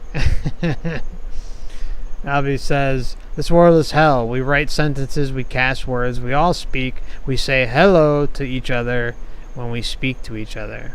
Yeah, well, you know what the key thing I've kind of come to grips with as far as the English language and the spell casting involved with it.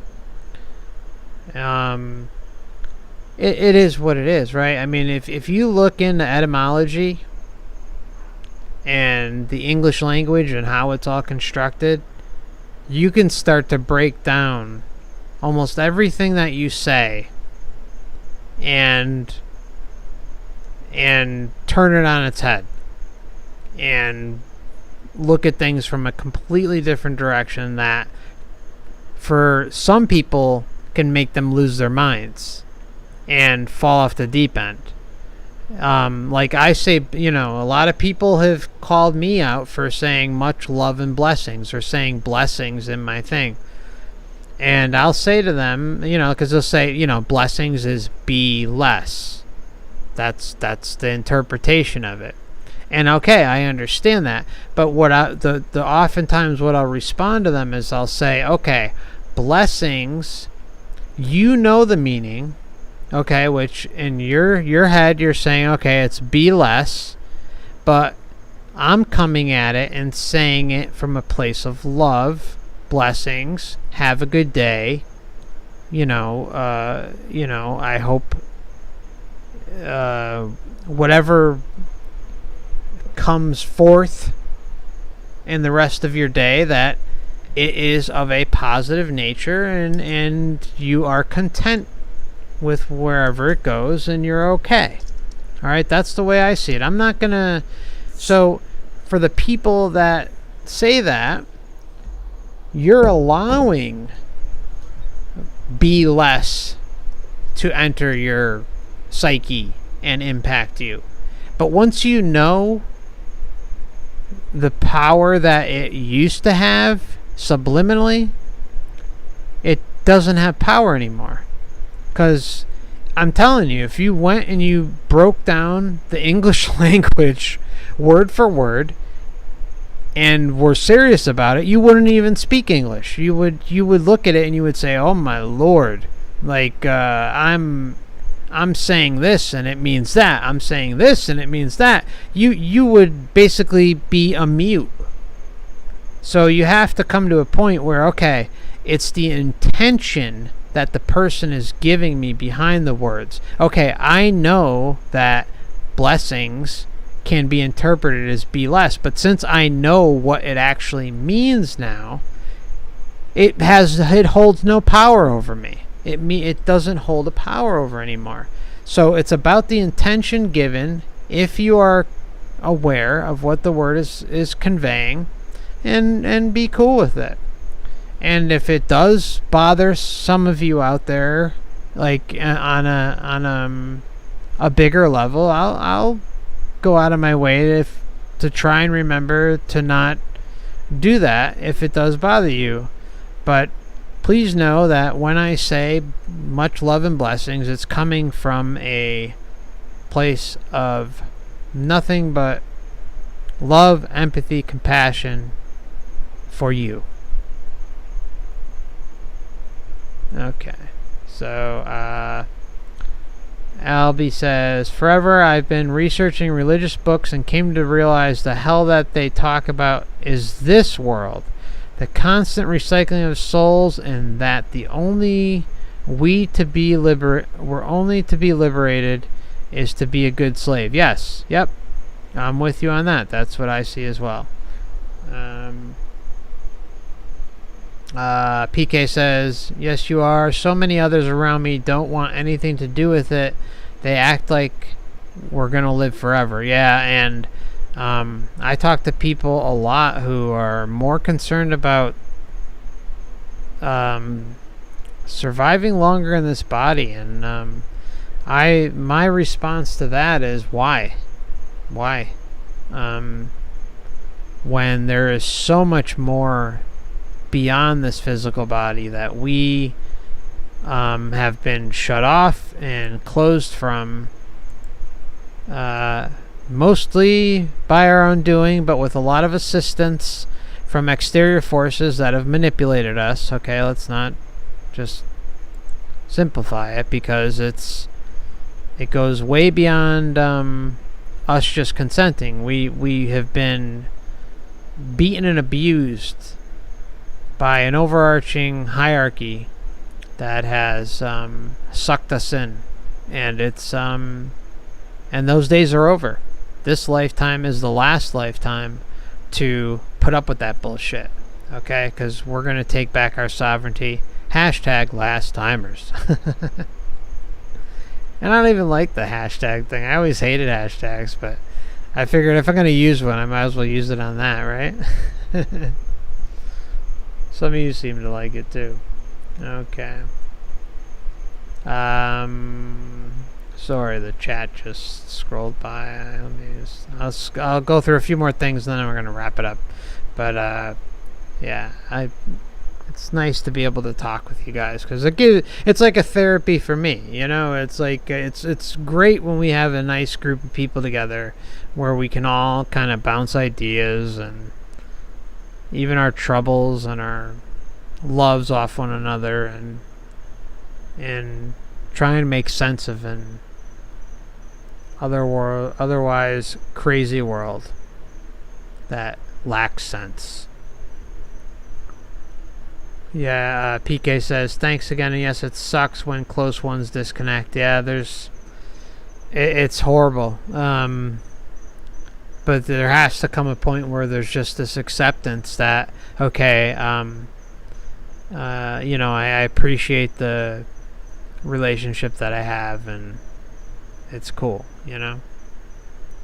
Let's see, Abdi says, the Matrix controller is steering them one way or another, remembering the BLM protest last year. I'm from an African background, and I could easily see the lies and deception of it. Yeah. Not much we can do about that. There's so many of them out there that, I mean, you pick it. I mean, even like the Capitol and all that stuff, everything that happened, you know, it's all about the vision, right? I mean, everything, if humanity wasn't so divided and came together, that type of thing wouldn't be allowed, and we would take over our sovereignty and finally stand for what's right. But the brainwashing goes so deep and so far that what can we really do? You know, it is what it is, and there has to come in a reluctant, very reluctant acceptance at some point that it is what it is.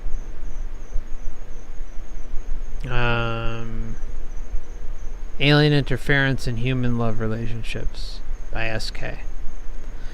Abdi says, remember Floyd? Okay, I'm not going to say that. Just, yeah, I know, because of the whole thing that lines up. Yeah, I'm not going to say that. Everyone can scroll up to Abdi's comment about remember last words. That's just a hot button topic that I'm just not looking to discuss, even though I'm in complete agreement. The whole coordination between all that. Burger Boy says, thanks, brother. I'm just walking. I see you walking too, brother. That's right. We're all walking the path. We're all walking the path. That's how we roll. We're all just trying to find answers and make sense of an insane world. PK says, that's what I do. I still hang out with my sisters. 2 have been jabbed. Nothing I can do. They know how I feel. Vice versa. Still have fun. Yeah, that's the way to go. See, there you go. That's everyone. Yeah, PK's comment is right on target. What can we do? It's all good. It's all good. You know, I mean, it's not all good, but it's all acceptance. Reluctant acceptance. So, hello, everybody. Oh, that didn't work, did it? What happened? Whatever. It's not working. It looks like my camera went out. Okay. Okay, a few more comments, then we'll keep it going, and then we'll call it a night. Where are we at here? 3.5 hours. Good lord. Okay.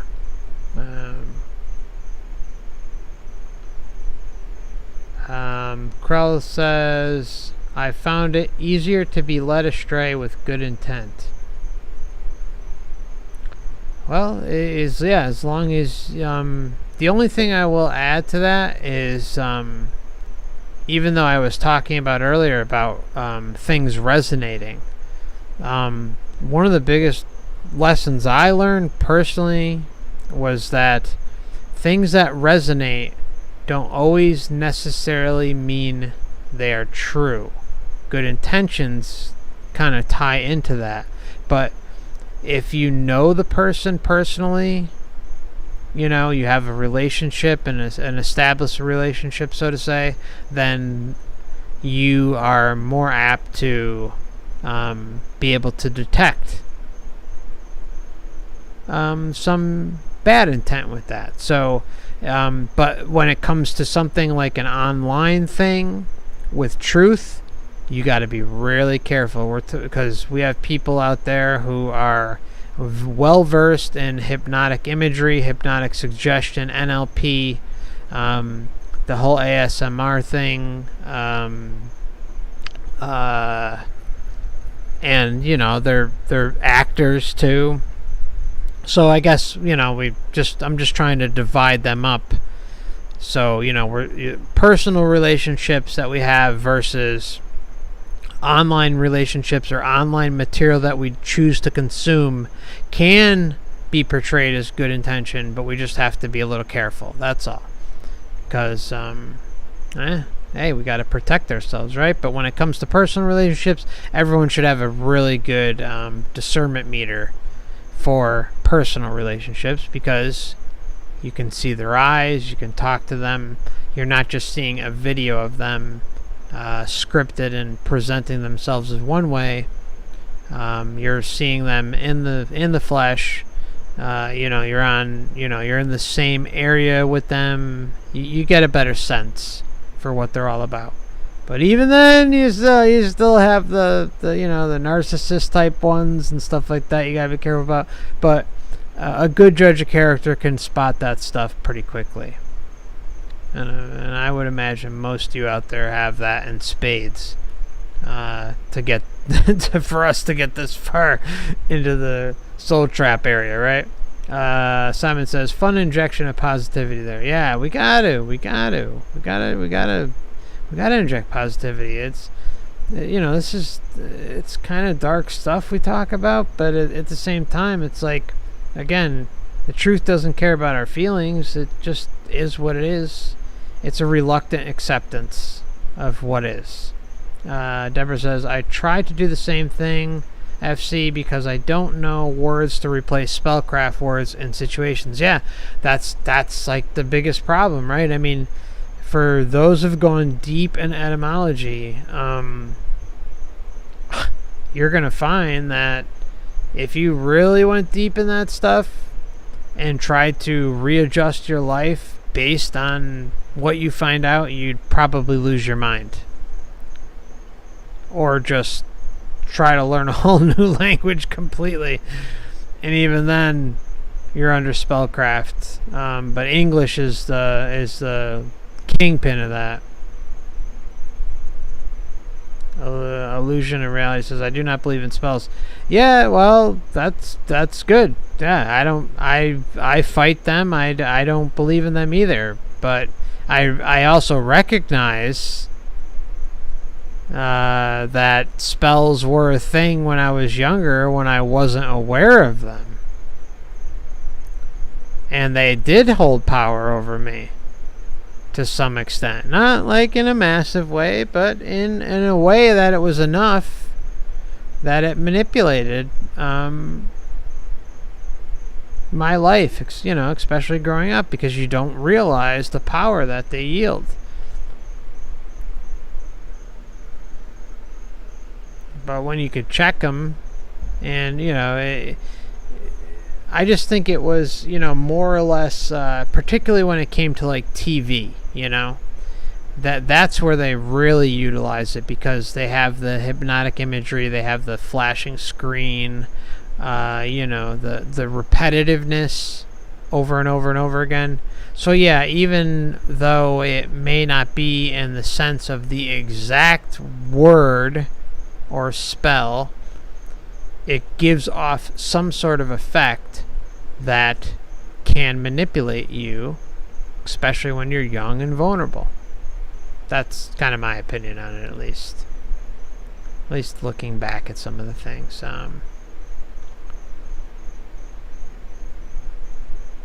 BB says, FC, the link you put led me to Quran Reddit page. It should have been... from what I remember, Abdi put a bunch of videos up there. Maybe I misplaced links. What I put up there was based on a link he had sent me. So no, I do not support the Quran in any way. So let's just get that right out in the open. Again, I think all text can be looked at and applied to look at an overall picture, but if there is some sort of Quran agenda being pushed in that link, I do not agree with it, BB. So I apologize. I remember seeing a bunch of great video links on there exposing truth. So again, just use your discernment, but just know that this channel does not support any religion whatsoever, unless there's just like some examples that can be used to prove deception and manipulation as it pertains to this reality. So I just want to make sure that that's clear. There's no Quran up in here. Just say it again.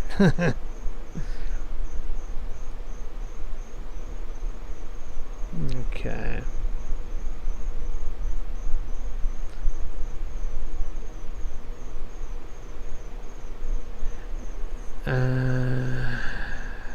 Let's see. Yeah, illusion of reality says mind control, not a spell. Yeah, fair enough. Yeah, I guess. Yeah, you're right on that. I'm with you. Yeah, I get. I mean, but the whole English language is inverted, and by itself. So I mean, that's kind of a spell. I mean, it's mind control, a spell. However you want to look at it. I mean, the English language in itself is completely reversed. Everything is double speak, a double meaning, inverted, absurd, so it'll put you in a spell at some point. But yeah, I mean, the crux of all this is mind control. So yeah, I'm with you 100% on that. PK says, I've heard the English language weaponized against us. If that's all you know, it would be easy, but we are aware. Yeah. Abdi says, forever it was dissecting the Quran's referencing the soul trap. Okay. Yeah. Okay, well, I honestly, I wasn't sure. BB brought it up, so I only kind of skimmed some of the stuff, and I saw a good chunk of the videos that you posted in your feed, and thought there was a lot of great examples. Some of which I put aside for a future compilation. You got some good examples over there, so excuse me. BB says, don't forget sound creates matter. Yeah. Yeah, we are creator beings, and can manipulate and manifest reality in very minute ways. And some people are capable of even going on the extreme level, but most of that we're not privy to. Simon says, is that why our politicians speak bollocks here in the UK? Yes, yes. I would think that goes worldwide, Simon. Baby says, I'm having trouble with the chat. What didn't I read? I'm not sure. Everything should be there. Simon says, master doublespeak. Illusion Relay says, communicating in chat is very difficult. Personally, I'm not a fan. Yeah, I understand. Abdi says, forever, do you think the controllers of the Matrix are even souls? Well, actually, the actual controllers, the tippity top, no, this is my opinion, because I have no way of knowing. But I do kind of suspect that there is some validity to the creator in a almost, dare I say it, biblical way, that yes, Earth was likely hijacked, and that it might have had something to do with the creator disconnecting a certain group or groups of entities from its area, its other area of the multiverse, and somewhat quarantined it down here. Now, that's just my suspicion. I don't know. I have no way of knowing. It's just something I sit on and say it's a possibility. And that they had possibly come in here and taken over this existence. Or there was some sort of consent agreement with a group of previous human beings that were privy to some, not all, of the rules that go on here. And that was it. But, again, I have no way of proving any of that. So it's just a suspicion. I'm not saying I believe it. I'm not saying I don't believe it. It's just what I suspect is a possibility. So, because otherwise it could be totally misconstrued as something else, and me pushing that or that, and I'm not pushing anything. I'm just saying it's something I suspect as a likely possibility. So, I think I'm going to probably leave it at that for the evening. Where are we at here? Oh, wow, we're at 3:40. Okay. So, yeah, I'm going to wrap things up. I really should have cut it off at the last thing, but I always enjoy talking with you guys. We should, I'm thinking we should maybe do like a bi-weekly or once a month thing where we kind of just have an open chat and just, share ideas and thoughts with each other, and maybe where we are in our journey and things like that. And there's also a group that my friend Naya and I are working on. It's like a astral projection, lucid dreaming group, and it's going to be on Discord. It's going to be a separate Discord where we all share our resources and our explorations, and what worked for us, what didn't work for us. And I am going to link it to the channel every so often, but it'll be an open invite. Anyone can come in, and we're going to try and just kind of have a group discussion every once in a while where we talk about what our adventures and where we were able to go and what we were able to do, what we saw. Do we gain any knowledge? Do we tap into anything specifically that might be of value to share with others? So yeah, keep an eye out for that. That probably will be announced sometime next week. And part 4 of the Journey of Souls helps expose the Matrix Reincarnation Soul Trap will likely be either tomorrow, Friday, May 28th, or 29th on Saturday. Not sure what time, but a video link should appear sometime tomorrow, regardless of what day I do it. Probably have it up in the early afternoon, late morning. And you can always hit a set reminder on that. If you're new to the channel, feel free to subscribe and hit the bell for all notifications if you want to be reminded of this particular series and any videos going forward. Sometimes with the occasional notification buttons, it barely reaches anybody, but it's up to you, whatever you personally want. And again, I'm on Odyssey. Check out Odyssey. I think it's a great new platform, and part of this series will be exclusively aired over there, just for a few, just to kind of test out the streaming capabilities. And of course I'll mirror it over here at some point as well, and every video that I do here automatically goes over to Odyssey. So I'm gonna leave it at that. Much love and blessings to you all. It's been a lot of fun. Have a great rest of your night and on into your weekend, and I will see you either tomorrow or Saturday.